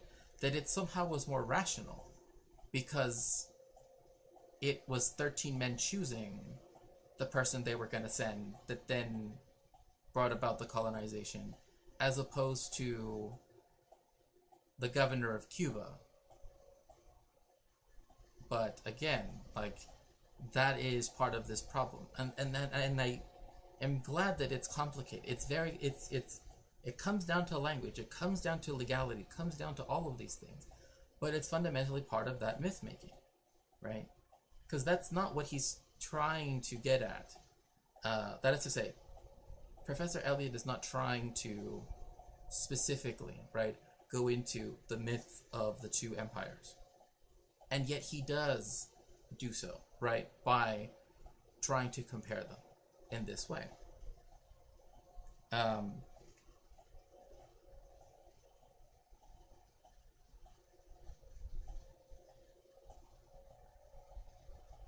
What I find interesting as well is that Hernan Cortés also lived, like, he went to the Americas 100 years. That's another thing to remember. You're a former cellist. You've gained an extra coolness point. Okay, well, I'm glad to hear that. Also, if you aren't, on both sides of the, on both chats, do make sure to join the Discord if you haven't already. We did a very, very cool community night last night. We watched, interestingly enough, we watched Cocktail with Tom Cruise in it, but it was fun. Just like all of the jokes and everything. It was hilarious. But yeah, make sure to join. Also, like, again, like, when it comes to talking about Hernan Cortés, we have to remember he lived 100 years. He went to America 100 years before the Virginia Company was even chartered. Right? In 1506, right? Like, his father fought against the Moors, right? In Granada, right? Like, so his view of the ideological, right, sort of Weltanschauung, right, that would have existed at the time was a very different one from 100 years later in Protestant England, right? Because, again, he arrived there before the Protestant, Reformation, and also arrived there the son of a soldier who was minor nobility, right? En Hidalgo, right?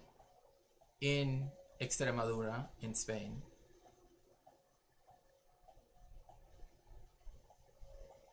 And again,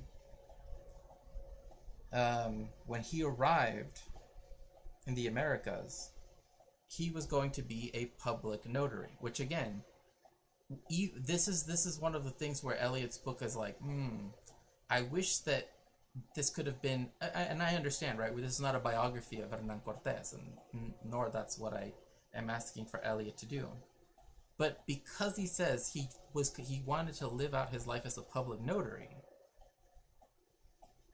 it makes it doesn't, there's no footnote, there's no explanation that notary in the Spanish world, in the civil law world, is very different from that of the English law world, right?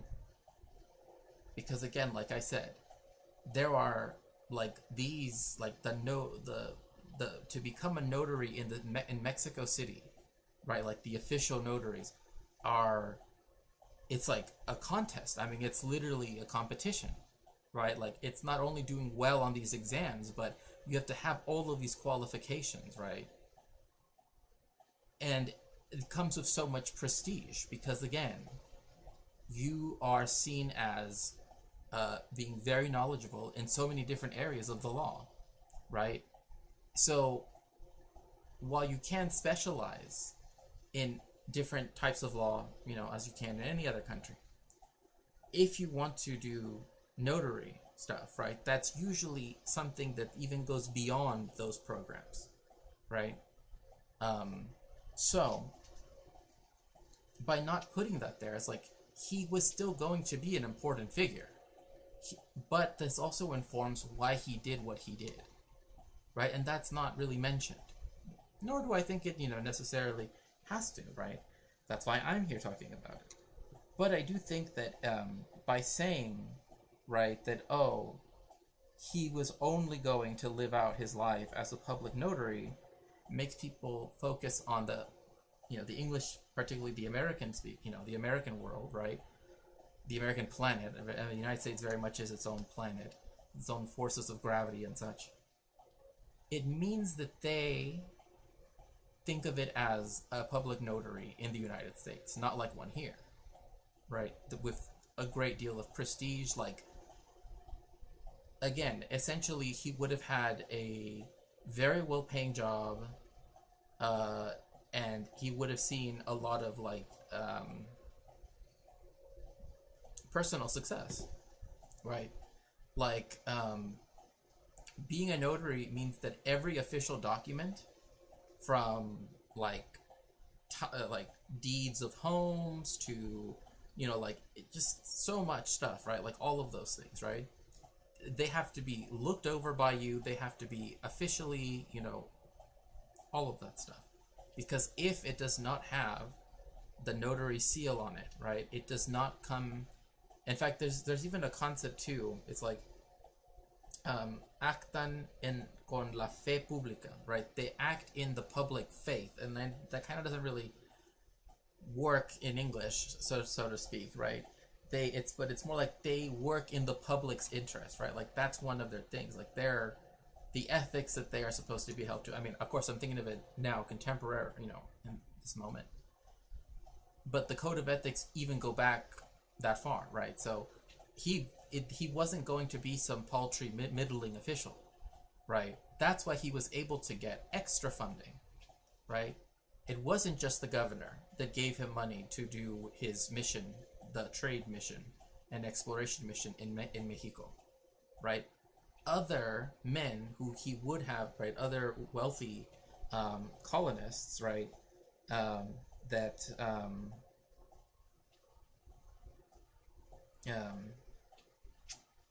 were living in Havana, right, who were owners of enterprises and all of this stuff, they would have known him. He would have been a known person, because again, any contract, all of this stuff had to be legally binding, had to have his seal on it, again, he was not spending his time with, again, the way how public notaries are viewed in the United States, where you just pay a fee and then they give you the stamp, right? There, you have to, here, you have to give your stamp back to the state that you work for, right? Every year. And then they reissue you a new stamp, or seal, I should say, seal, right? Like, again, it's very important in our legal system. It's not in the same case in the American one, right? So when they say, oh, he wanted fame and fortune, I mean, again, he was hanging around people that were important and wealthy, and he would have been wealthy too. So that's another issue, right? When it comes to the mythology as well, it's like they're making him seem like he was just an upstart. It's like he spoke Latin, back then, right? And he studied, again, the most difficult, what is often seen as the most difficult kind of law, right, that you can do in the Spanish legal system, right? So instead, he tries to compare him to like Don Quixote, right? Because Don Quixote, right, was an hidalgo, right, who was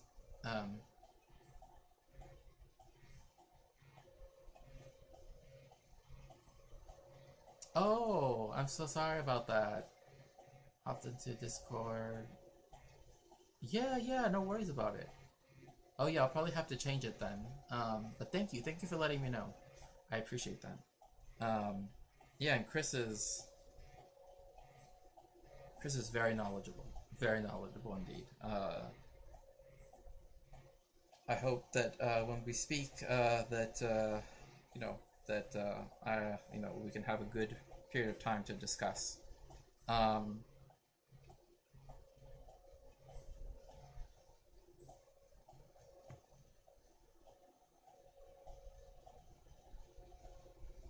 um, so,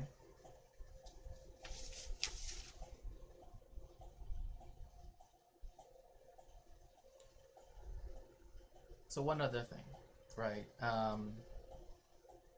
And please feel free to ask any questions. I know I can go on for ages. I mean, that's never been the issue for me. But again, I just wanted to emphasize, right, that like when it comes to understanding the different ways which the construction of colonialist mythologies are made, right? A lot of it also we have to keep attention for, precisely because it becomes all too easy for people to fall into, right? Hello, FLFNF, welcome in, welcome in.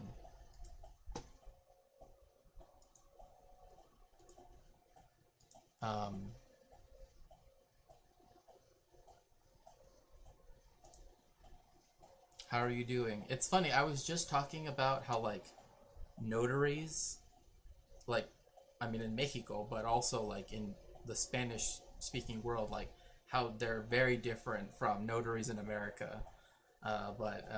Anyway. Okay, so next, we are going to talk about this human rights report, right, that's talking about immigration. I've mentioned it before, and I know I printed it out, but I've been reading so many other ones that it's, you know, I feel like I might as well just, and we're just going to go through the summary, although, you know, maybe I should just download it, because I think it just pops. Yeah, there we go.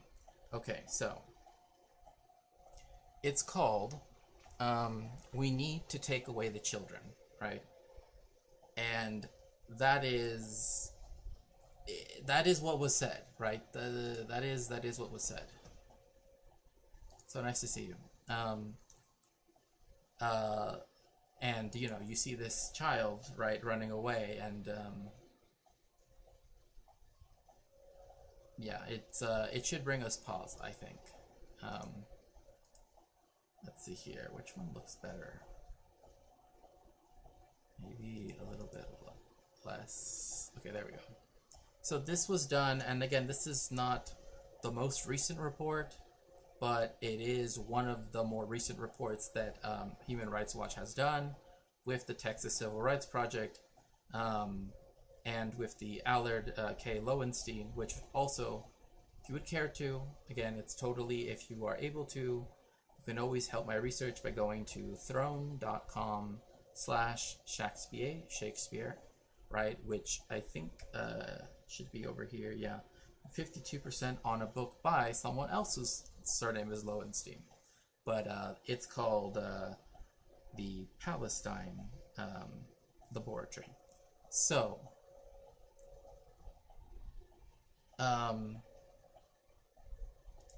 okay. So Texas Homeland, Okay, so now that we have that. So, why is we are evil? Yeah, no, that's literally what it is. We are evil. And like, again, I find this report important to discuss in relationship to what's happening in LA, what's happening to around the United States, right? These anti-ICE raids, the No Kings protests, etc., right? This is something that when we go into the parts that I will, you know, be reading and we will be looking at, right, you will see just how fucked up this is, right? And I honestly, you know, I have no other way to really put it. So the summary, right? We'll go through this. In the last months of 2017, public defenders working in United States communities along the United States-Mexico border began noticing a pattern. Over several months, they had seen an increasing number of people facing criminal charges for irregularly crossing the border arriving in court with a new concern. When these people had a chance to speak in court, their primary worry was not that they were facing prosecution. Instead, they were asking judges where their children were. That is what, you see,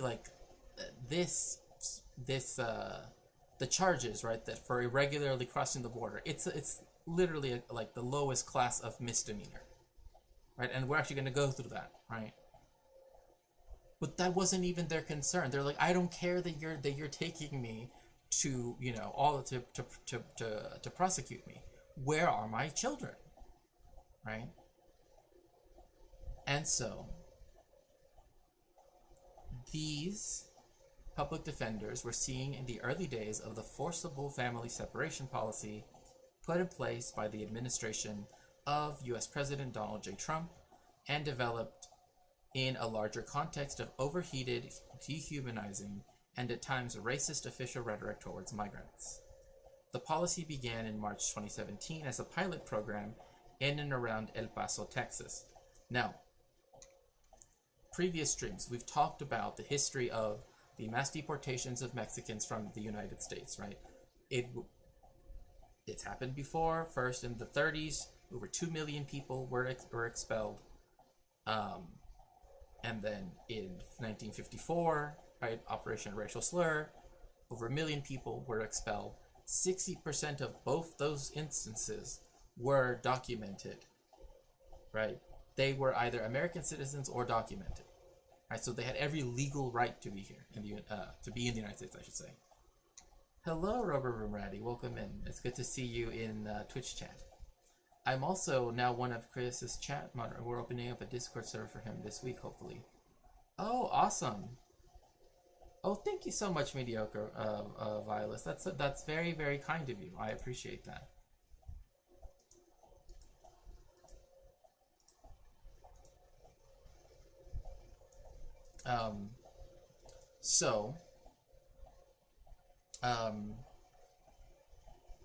The policy deployed a minor federal criminal charge, right? Again, it's a very low charge to force children and parents apart. Its official name, Zero Tolerance, referred to Attorney General Jeff Sessions' directive that every adult who entered the United States irregularly would face prosecution. Criminal charges for improper entry have long been misused as a means of immigration enforcement, raising serious human rights concerns. More than 5 years before Sessions' Zero Tolerance directive, improper entry and improper re-entry were the most prosecuted crimes in the United States. Think about that. The most prosecuted crimes federally are not all of the horrible things that people do that go against federal law, right? Like federal what's it called? Money wiring charges, etc. Right? Like all of those other things, right? All of the the stuff that happens across state borders, the stuff that happens across international borders, right? That was not what was the most prosecuted. Improper entry and improper re-entry is what was prosecuted the most. So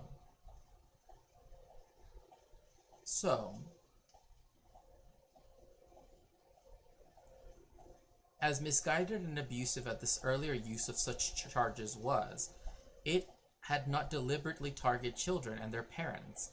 In fact, before mid-2017, the United States Department of Homeland Security generally did not request prosecution of parents arriving with their children, and federal prosecutors had usually declined to pursue improper entry charges against parents traveling with their children, precisely to avoid separating families, right? So I do want to skip a little bit ahead because this is important even now, right?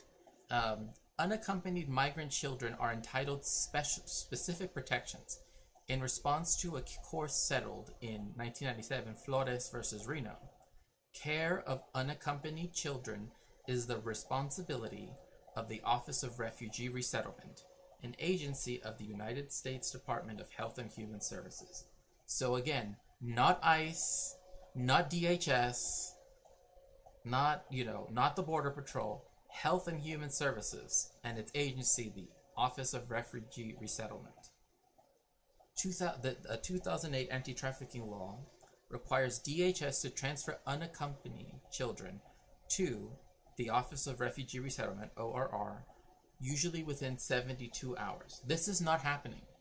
This is the problem. This is not happening, right? So, again, we're going to skip forward a little bit, right? So we have this timeline here, right? But the places that they choose to begin this are El Paso, Texas, and Yuma, Arizona, right? El Paso has a very long and complicated history when it comes to immigration, right? Particularly because it was the place where people crossing over the border, right, were considered to be many things, right? They were dehumanized, right? But among one of the things was that they were equated with disease, right? So they would make Mexicans have to get kerosene, first get shaved, all of the hair on their body, then take kerosene vinegar baths, and then in all of its capitalist innovation, it was the United States that first began to use Zyklon B, and it used it in relationship to El Paso in particular. So again, we're not going to go through the whole timeline because we are going to focus on what has happened now, right? So let's see if we can get to the first part. So this is typically the flow chart, right, of how this happens, right? This was forcible family separations, right? Family crosses the border to seek asylum.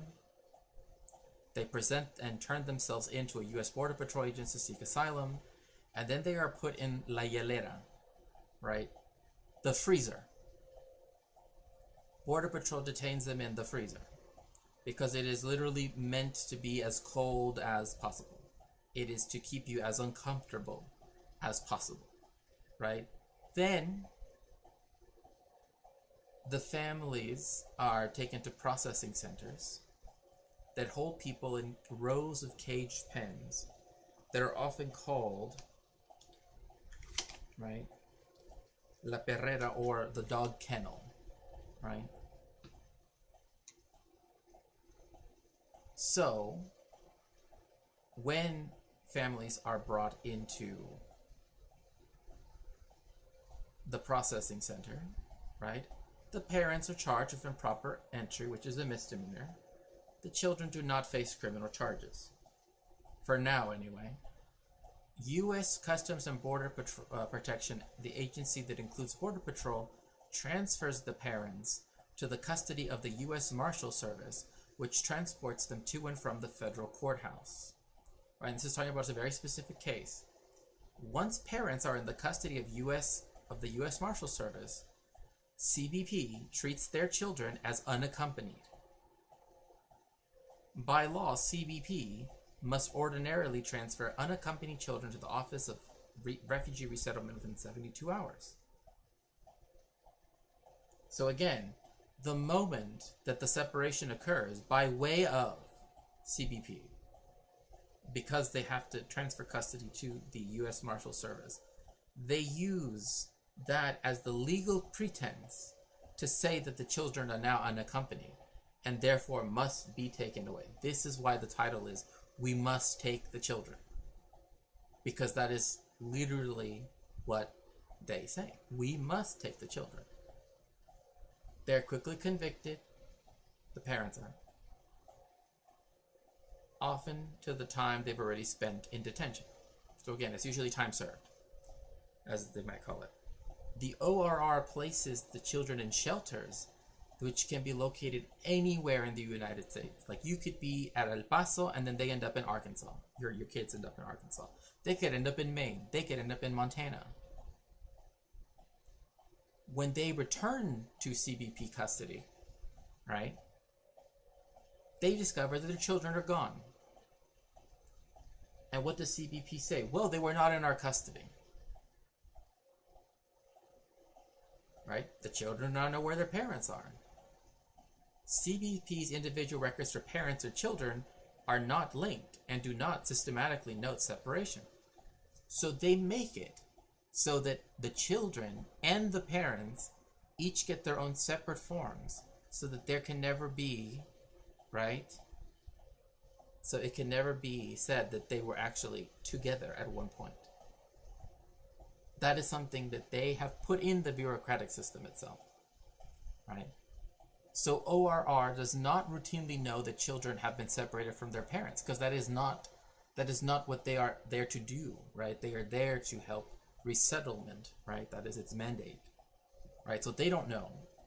CBP is the one that's using this pretense of them being out of the custody of their parents, because the parents are taken away by the U.S. Marshal Service for a trial, that they know that they're going to come back.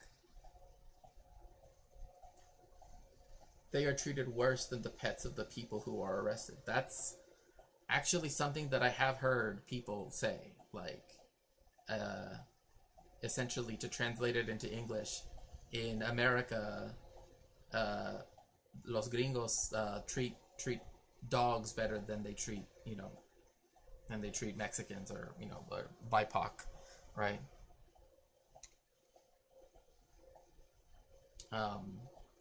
Some parents accept deportation after CBP agents tell them doing so is the fastest way to reunite with their children. So they say, hey, you know how we say we don't know where your kid is? Well, if you choose to self-deport, we can tell you where your kid is. Right? So they're not able to do so. Right?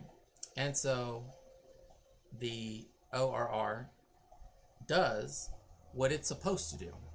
And again, this is what it's supposed to do. It's supposed to set up foster care arrangements. That is its mandate. So it's from the immigration side that this is wrong, right? The ORR, its job is to put people in shelters. Its mandate begins where, again, that the three C's, care, custody, and control, right, of the child is handed over to them, which is why they can't necessarily go back and do all of that, right? So we're going to go into this, and we're actually going to read what, and this too, I do want to read this.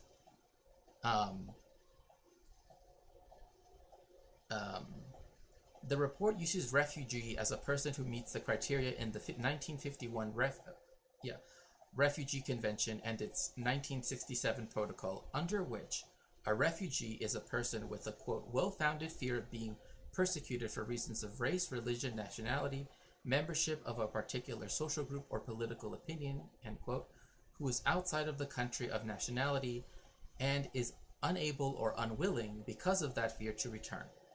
The UN Refugee Agency has concisely restated the standard in these terms, quote, refugees are people who have fled their countries to escape conflict, violence, or persecution and have sought safety in another country, end quote. People are refugees as soon as they fulfill the criteria in the Refugee Convention and Protocol, right?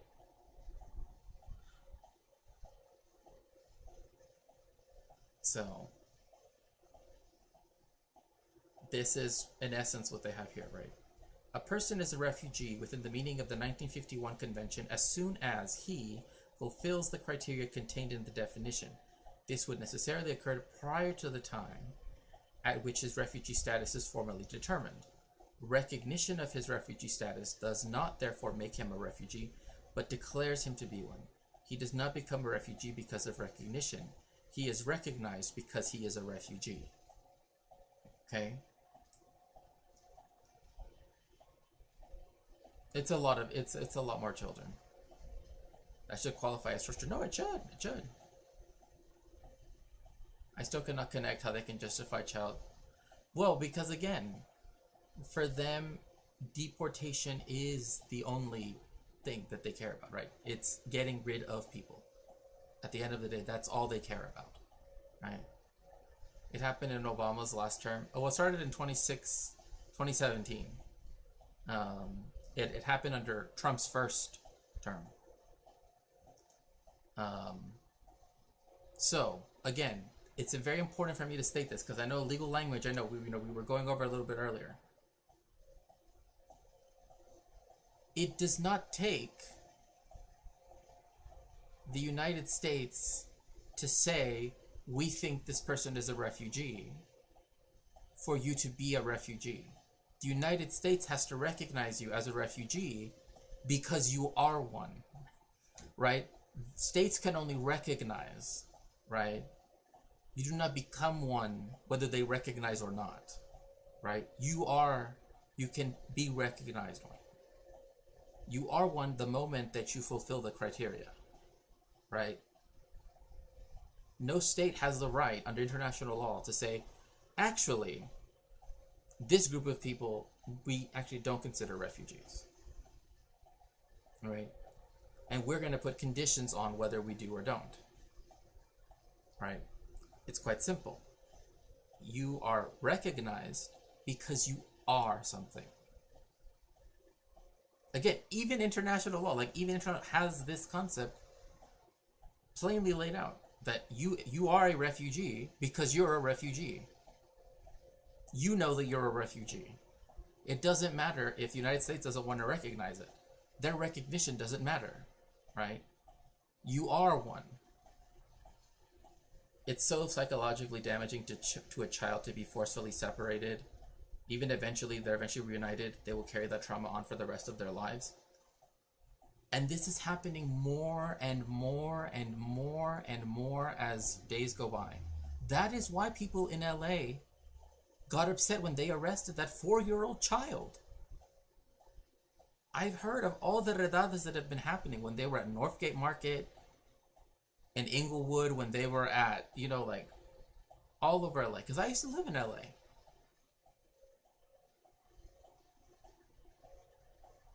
Like when they started saying cross streets, and I'm like, I know people that live by those cross streets.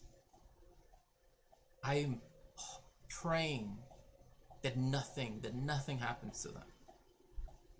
Like, please, if there is any good in this world, you know what I mean? I'm like, please, these are good people. They have done nothing wrong. Then them existing is not justification enough. You know what I mean? It will never be. There's no justification for forceful deportation. So, the term migrant is not defined in international law. No, it is. And it's sad, and it's very upsetting, right? And when people say, oh, it's just how it is, that's not a good answer. Saying, oh, the system is how it is, you just have to learn how to live with it, that's not a good answer, I'm sorry. That is not a good answer. I will not do that. Our use of this term is in its quote-unquote common lay understanding of a person who moves away from his or her place of residence, whether within a country or across an international border, temporarily, permanently, or for a variety of reasons, end quote. It includes asylum seekers and refugees. The term migrant children includes children who may be refugees or seeking asylum. Okay.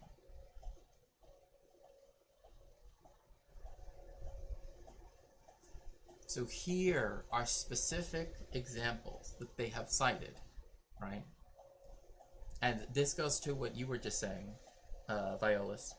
Abrupt separation from primary caregivers or parents is a major psychological emergency. Again, from Dr. Jack P. Shonkoff, professor of pediatrics at the Harvard Medical School. Let alone this, right? A distraught but determined 6-year-old Salvadoran girl pleads repeatedly for someone to call her aunt. Just one call. She begs anyone who will listen. She says she's memorized the phone number, and at one point rattles it off to a consular representative. Think about what this means. If it's a consular representative,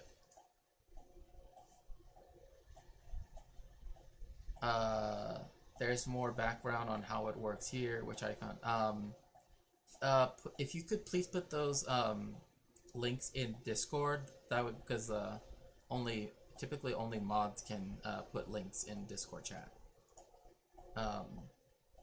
That means that someone a representative of the Republic of El Salvador was there. That's what a consular someone representing the consulate of the Republic of El Salvador was there. They were witness to this. To a 6-year-old Salvadoran girl pleading to call her aunt. That is the impunity that they feel, right? That they have. Okay? That's what's important to keep in mind here, is the impunity. Right? So, Rolando B. and his son, Johan, then 11 months old, crossed the U.S.-Mexico border into Texas on March 16, 2018. They turned themselves into the Border Patrol. They were held for 4 days together in the chain-link cages of the Ursula Detention Center in McAllen. On the 4th day, an officer wearing a U.S. Immigration and Customs Enforcement t-shirt told Rolando to hand over his child. Quote, he said, "Say goodbye to your son because you're not going to see him anymore," end quote. Rolando told Human Rights Watch in San Pedro Sula, Honduras, in July 2018. That's what ICE told him. An ICE agent told this, give us your kid, because you're never going to see him again. In chain link cages.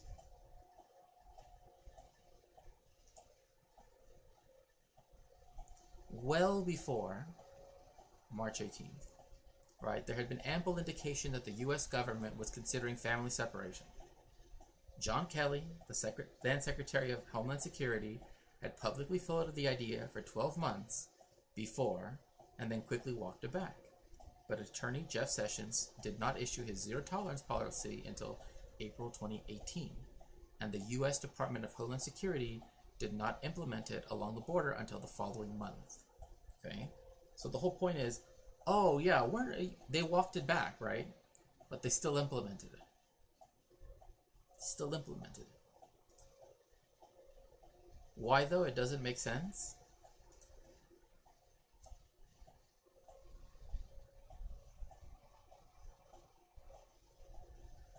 Let's read a little bit more and see if maybe it becomes a bit more like, I feel like, because we're barely starting out, right? That it's,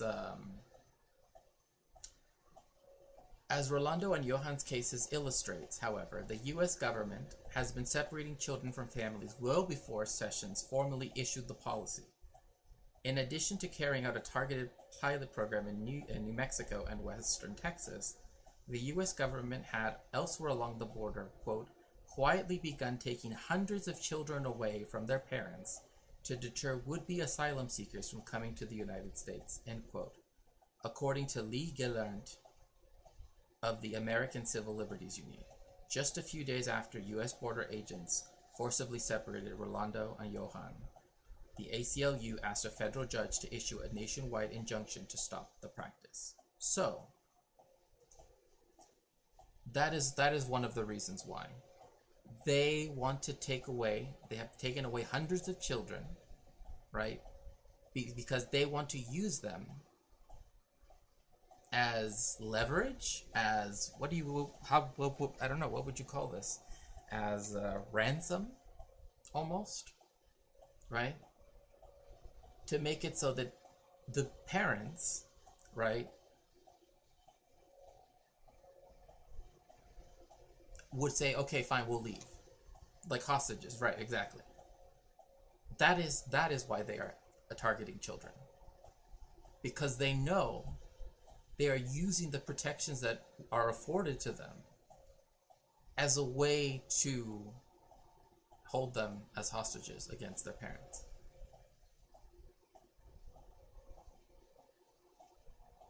Also, that Trump can say, we have the, 0 people crossing the border. It involves this.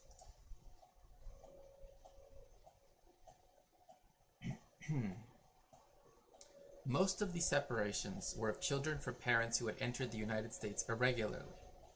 Improper entry is a misdemeanor, and the government uses this minor federal charge to deem parents unavailable, transferring their children to shelters run by the Office of Refugee Resettlement, as we spoke earlier.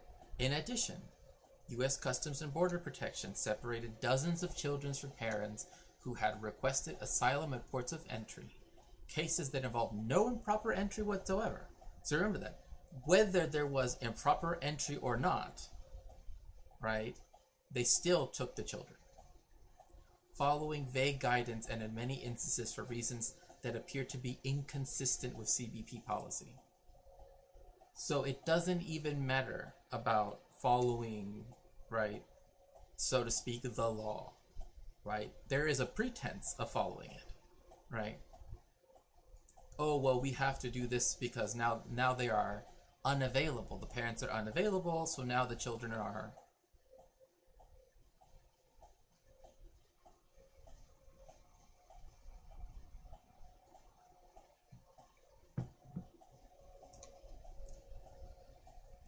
Well, in terms of deport all the issue is that the United States has tried to get rid of all the migrants before. This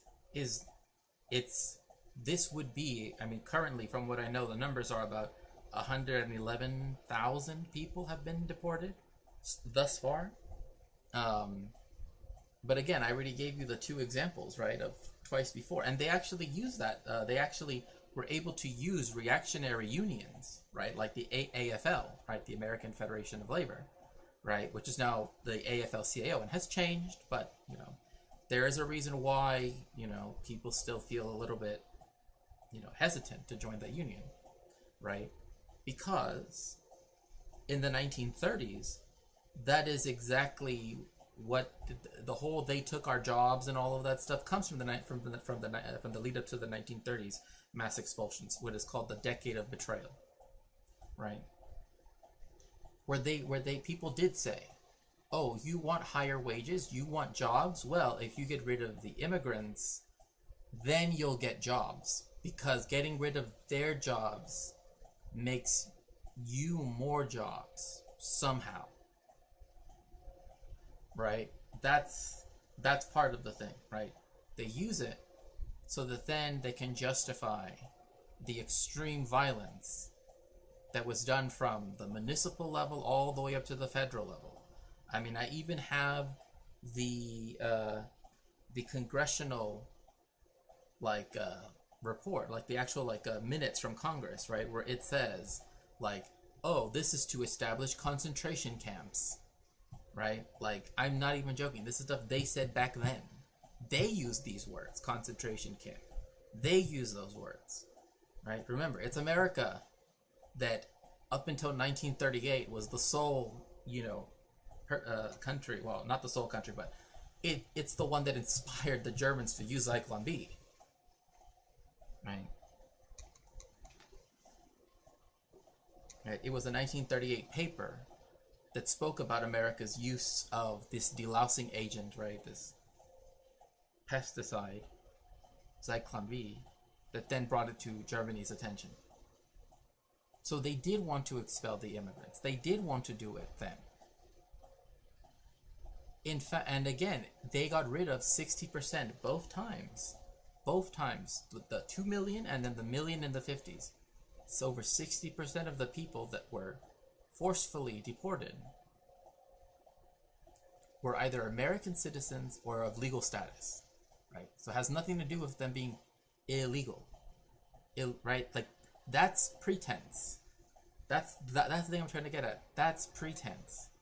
That is why when I hear Democratic politicians that say that, when they begin to use that same terminology, it's like, what are you doing?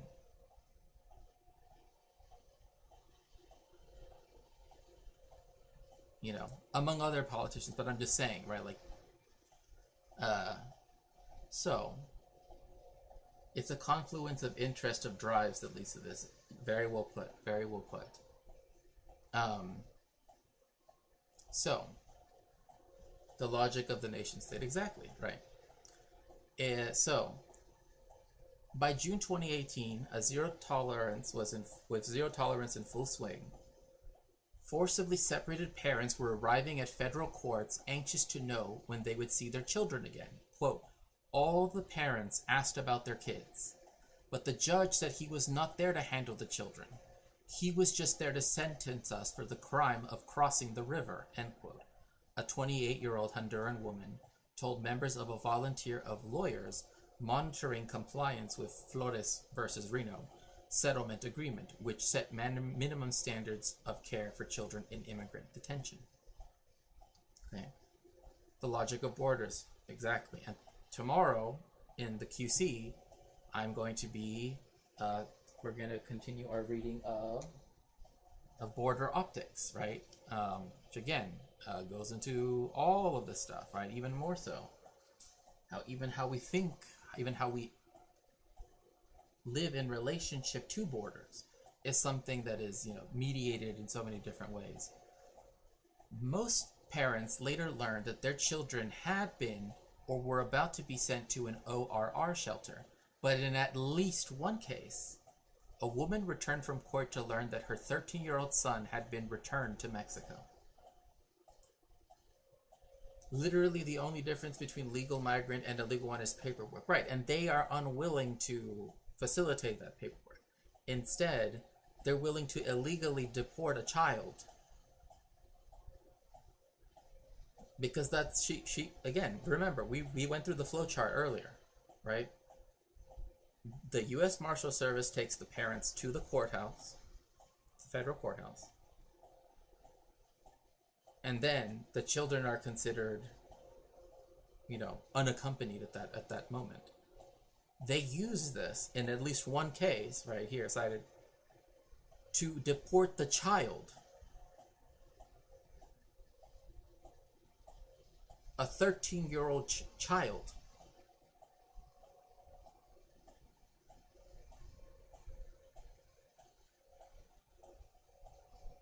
So, again, right, this is why, we're talking about mythology, talking about all of this stuff, right? Border optics goes into the mythology of the Border Patrol and all of that stuff, too. This is what, everything's above board, we're doing everything, blah, blah, blah.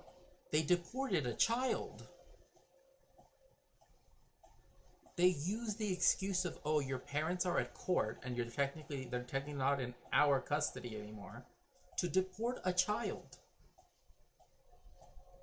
Even though that's not, again, the legal pretense of them using the ORR is what they usually will do. There are times when they will just do this instead. Again, deport a child. I just feel like emphasizing that because it's kind of like a, I don't know, it's just stands out, In some cases, parents spent weeks without knowing where their children were. In other cases, they were deported alone with no information about their separated children who remained in the United States. So even when they would just deport the parents, they wouldn't tell them anything about their kids. They knew nothing about their children. Some parents said that immigration officials induced them to waive their rights, including the right to seek asylum, telling them that it was the only way, or the fastest way, to be reunited with their children. Really think about that. You ever want to see your kids again? Give away your rights. Say that you are not actually a refugee. You say that you are willing to waive your rights to an attorney, to blah, blah, blah, all of these things, and your right to asylum. Because that's either the only way or the fastest way to know about what we did to your kid. Imagine that.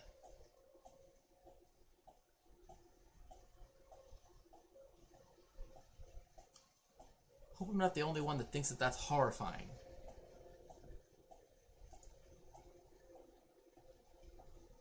Because this part here, like, they do it because then they say, you see, what we did was legal because they did it, they waived their rights out of their own volition. So we're legally covered. Right? Just like Hernan Cortés, right? Just like the people in the Virginia Company, just like the people in the Massachusetts Bay Company. Oh, we're covered, guys. Don't worry. They did it out of their own volition. They gave us the 2 necklaces with the shrimp on them, so that means we get the whole empire. They want to see their kids. We can get them to say anything.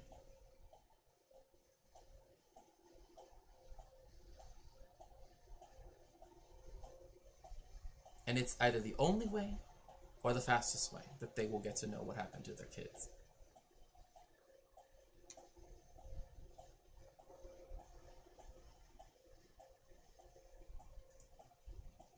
Similarly, many of the children interviewed by Human Rights Watch lawyers and others on the Flores monitoring teams said they did not know where their parents were, how long they would be locked up, or what would happen next. So even the children don't know. The parents don't know what's happening to the children, and the children don't know what's happening to the parents. Right? So here we're going to go into a bit where they talk about psychological harm, right? So just forcible separation, unquestionably, devastating for children and their parents. Health professionals warned at the time that the family separation inflicted severe, potentially lifelong psychological harm. 6 years later, therapists who work with reunited families confirm that children and parents are still struggling with trauma stemming from their forcible separation. And again, here are all the citations right here. These are all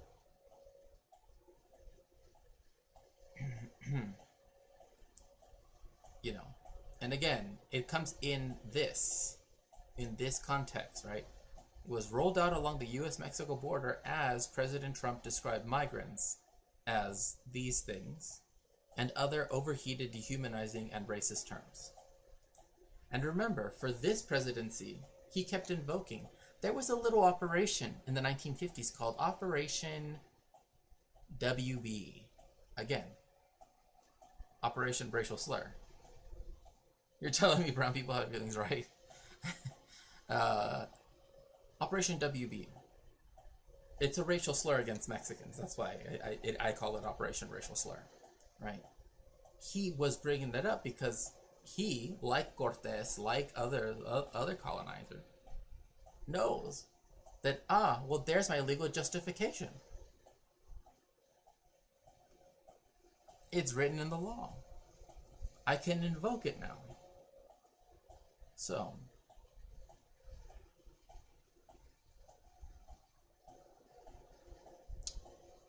the forcible family separation policy deployed minor federal charges to transfer parents, this is the mechanism here, from the custody of U.S. Customs and Border Protection, an agency within DHS, to the U.S. Marshal Service, part of the U.S. Department of Justice. DHS and the DOJ then interpreted a provision of federal anti-trafficking laws. So again, it goes back to the language, the legality, right? We're going back to more myth-making here. Oh, well, as the Department of Justice, we're going to see this as oh, we have to fight against anti-trafficking. Because of course, people are against human trafficking. But they're doing this to treat the children of those as unaccompanied, even though DHS had apprehended the family together and would resume to have the 3C's: care, custody, and control, right, of parents facing federal charges within a few days, and knew at all times where the parents were.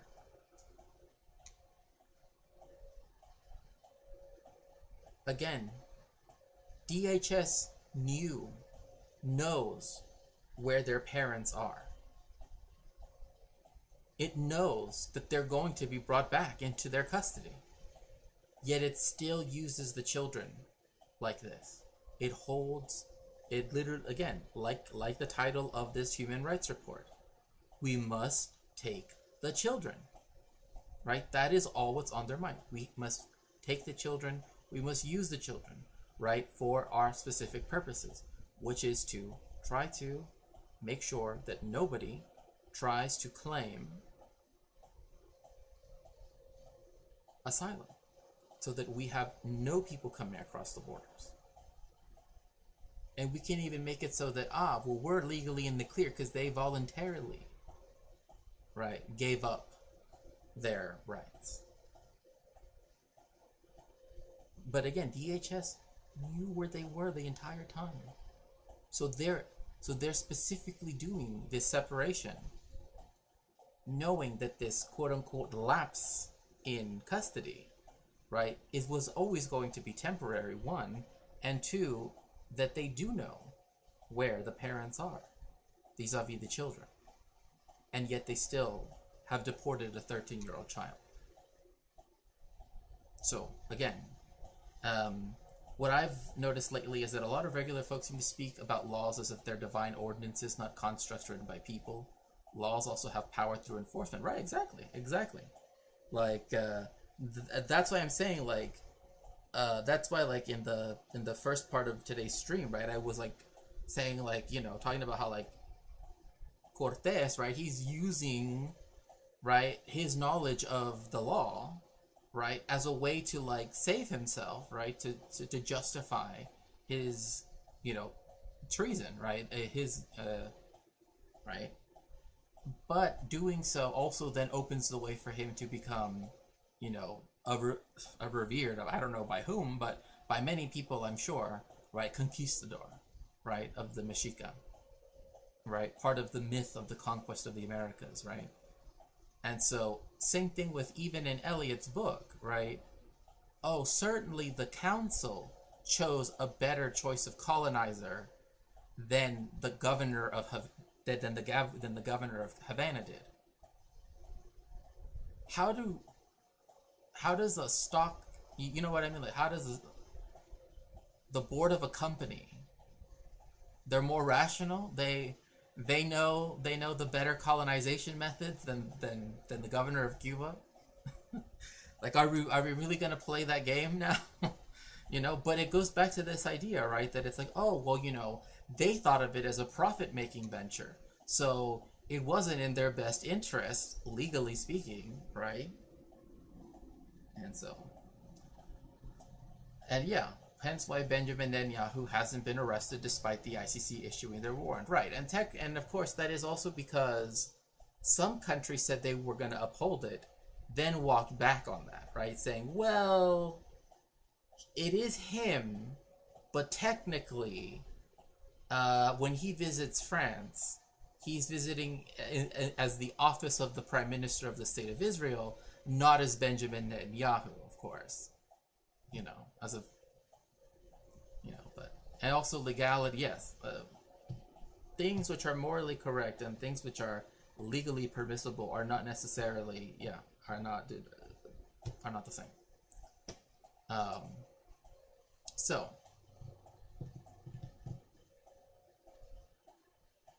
and again, it even goes here. These things, these citations here are very important to note. There is a prohibition on enforced disappearance.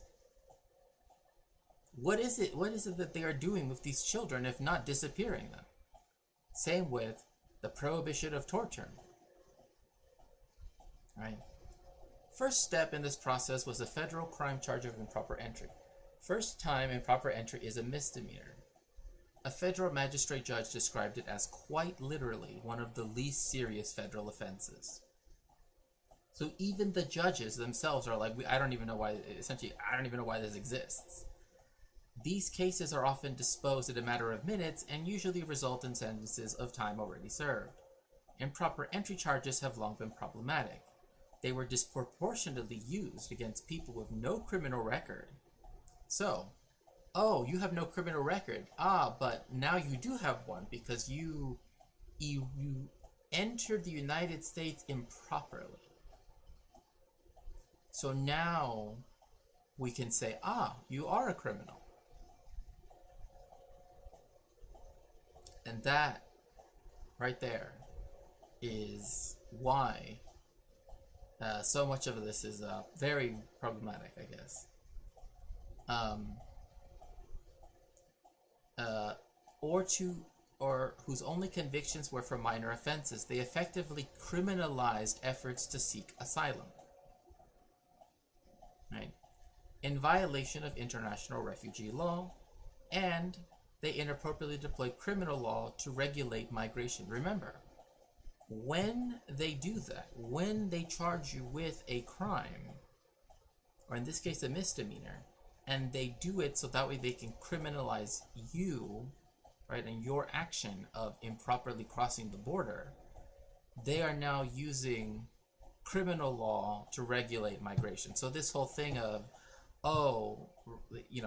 and I've been hearing it a lot in terms of the protests the past few days. The National Guard or the Marines, they can't do this because they can't do police action unless you do this, unless you do that. They've already been doing the stuff like the, commingling, the commingling stuff already right here. So criminalization of irregular entry is inconsistent with international standards, which it is, right? And so, again,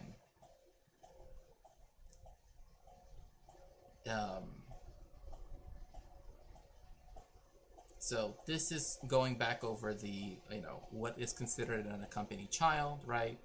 Now I want to go to the next section, right? Children in cages. Actually, Your Honor, we only spoke with Netanyahu's shadow clone, right? This is just a hologram of Netanyahu, not him himself. So technically, DHS had done no real planning for how it would provide age-appropriate care for the hundreds of children it had abruptly and forcibly separated from their parents. Transfers of children to the ORR are not immediate.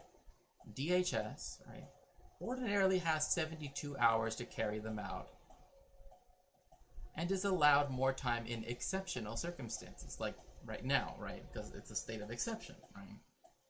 Not to, In the meantime, the children were DHS's responsibility. CBP holding cells have no recreational areas, no places to run or play, no toys or books of any kind. Quote, "We are not set up as a child care facility," end quote. An official in the Central Processing Center on Ursula Avenue in McAllen told Human Rights Watch in June 2018. That was stating the obvious. People held in the Ursula Detention Center usually called it the perrera, or dog kennel, because of its rows of caged pens looked like they might have been designed to hold animals.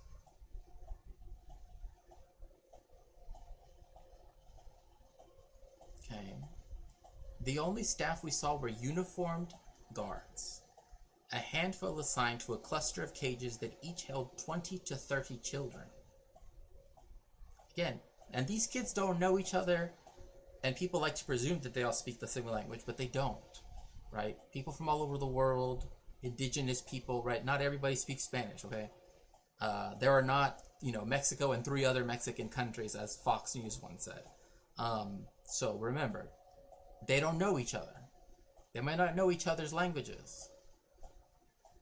All these other things compound this, right?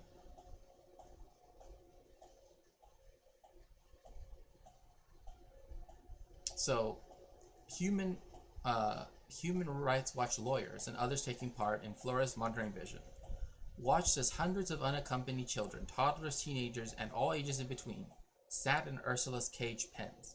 Two boys, each about 10 years old, improvised a game with their water bottles, tossing them back and forth.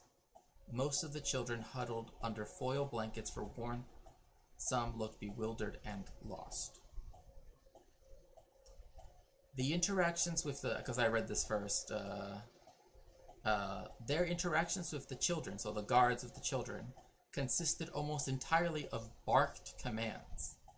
And remember, this is what they were willing to do in front of Human Rights Watch's lawyers.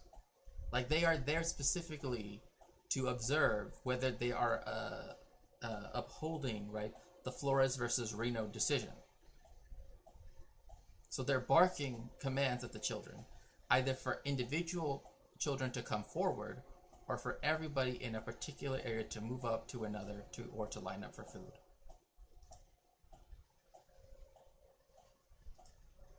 I see what you meant about gringos treating their pets better. Most people at least put a toy or a blanket.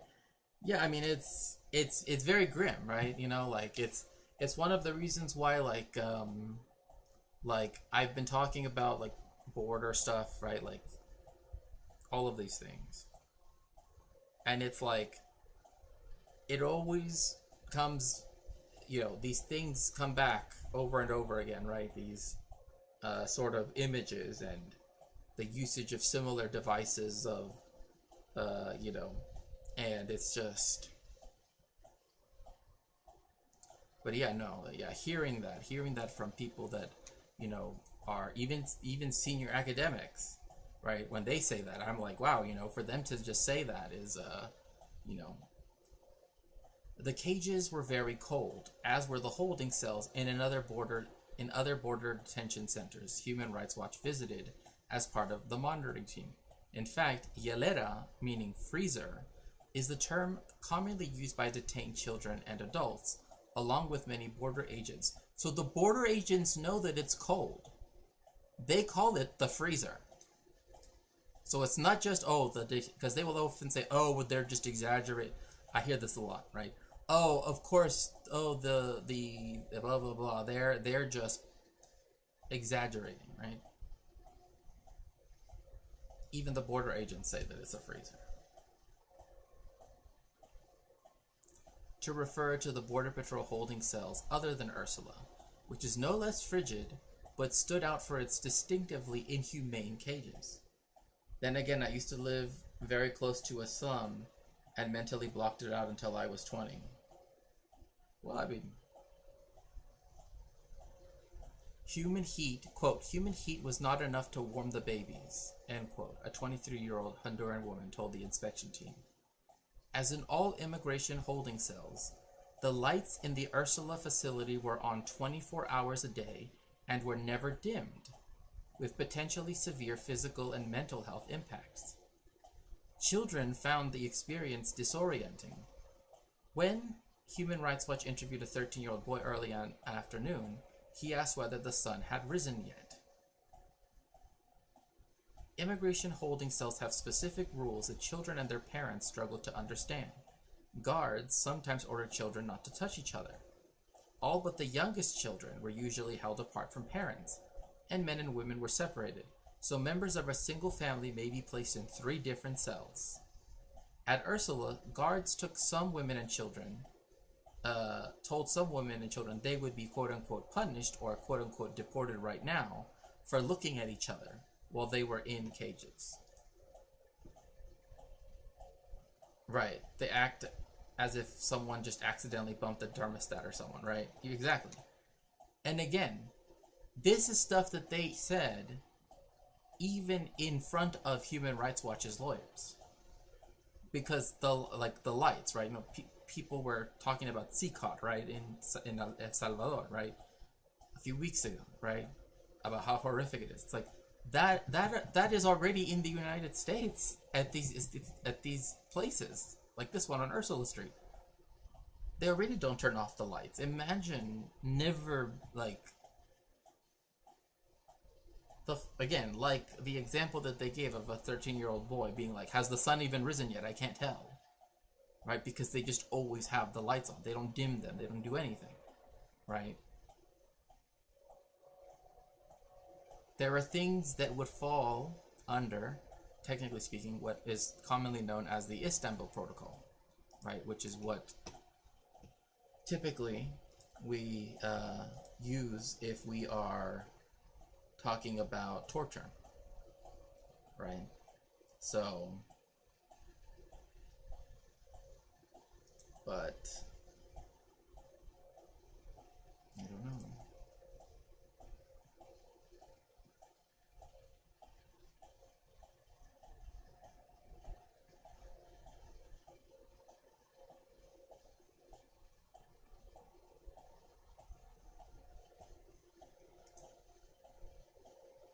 But again, like I said, these things aren't new. Cruel and unusual punishment, right, exactly. Very much so. Well,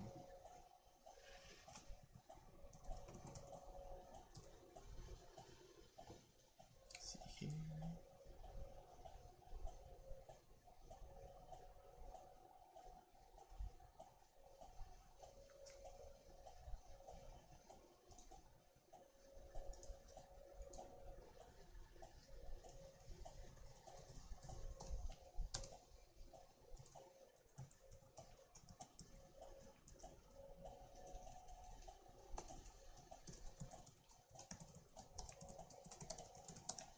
Okay, well, everyone, thank you so very much.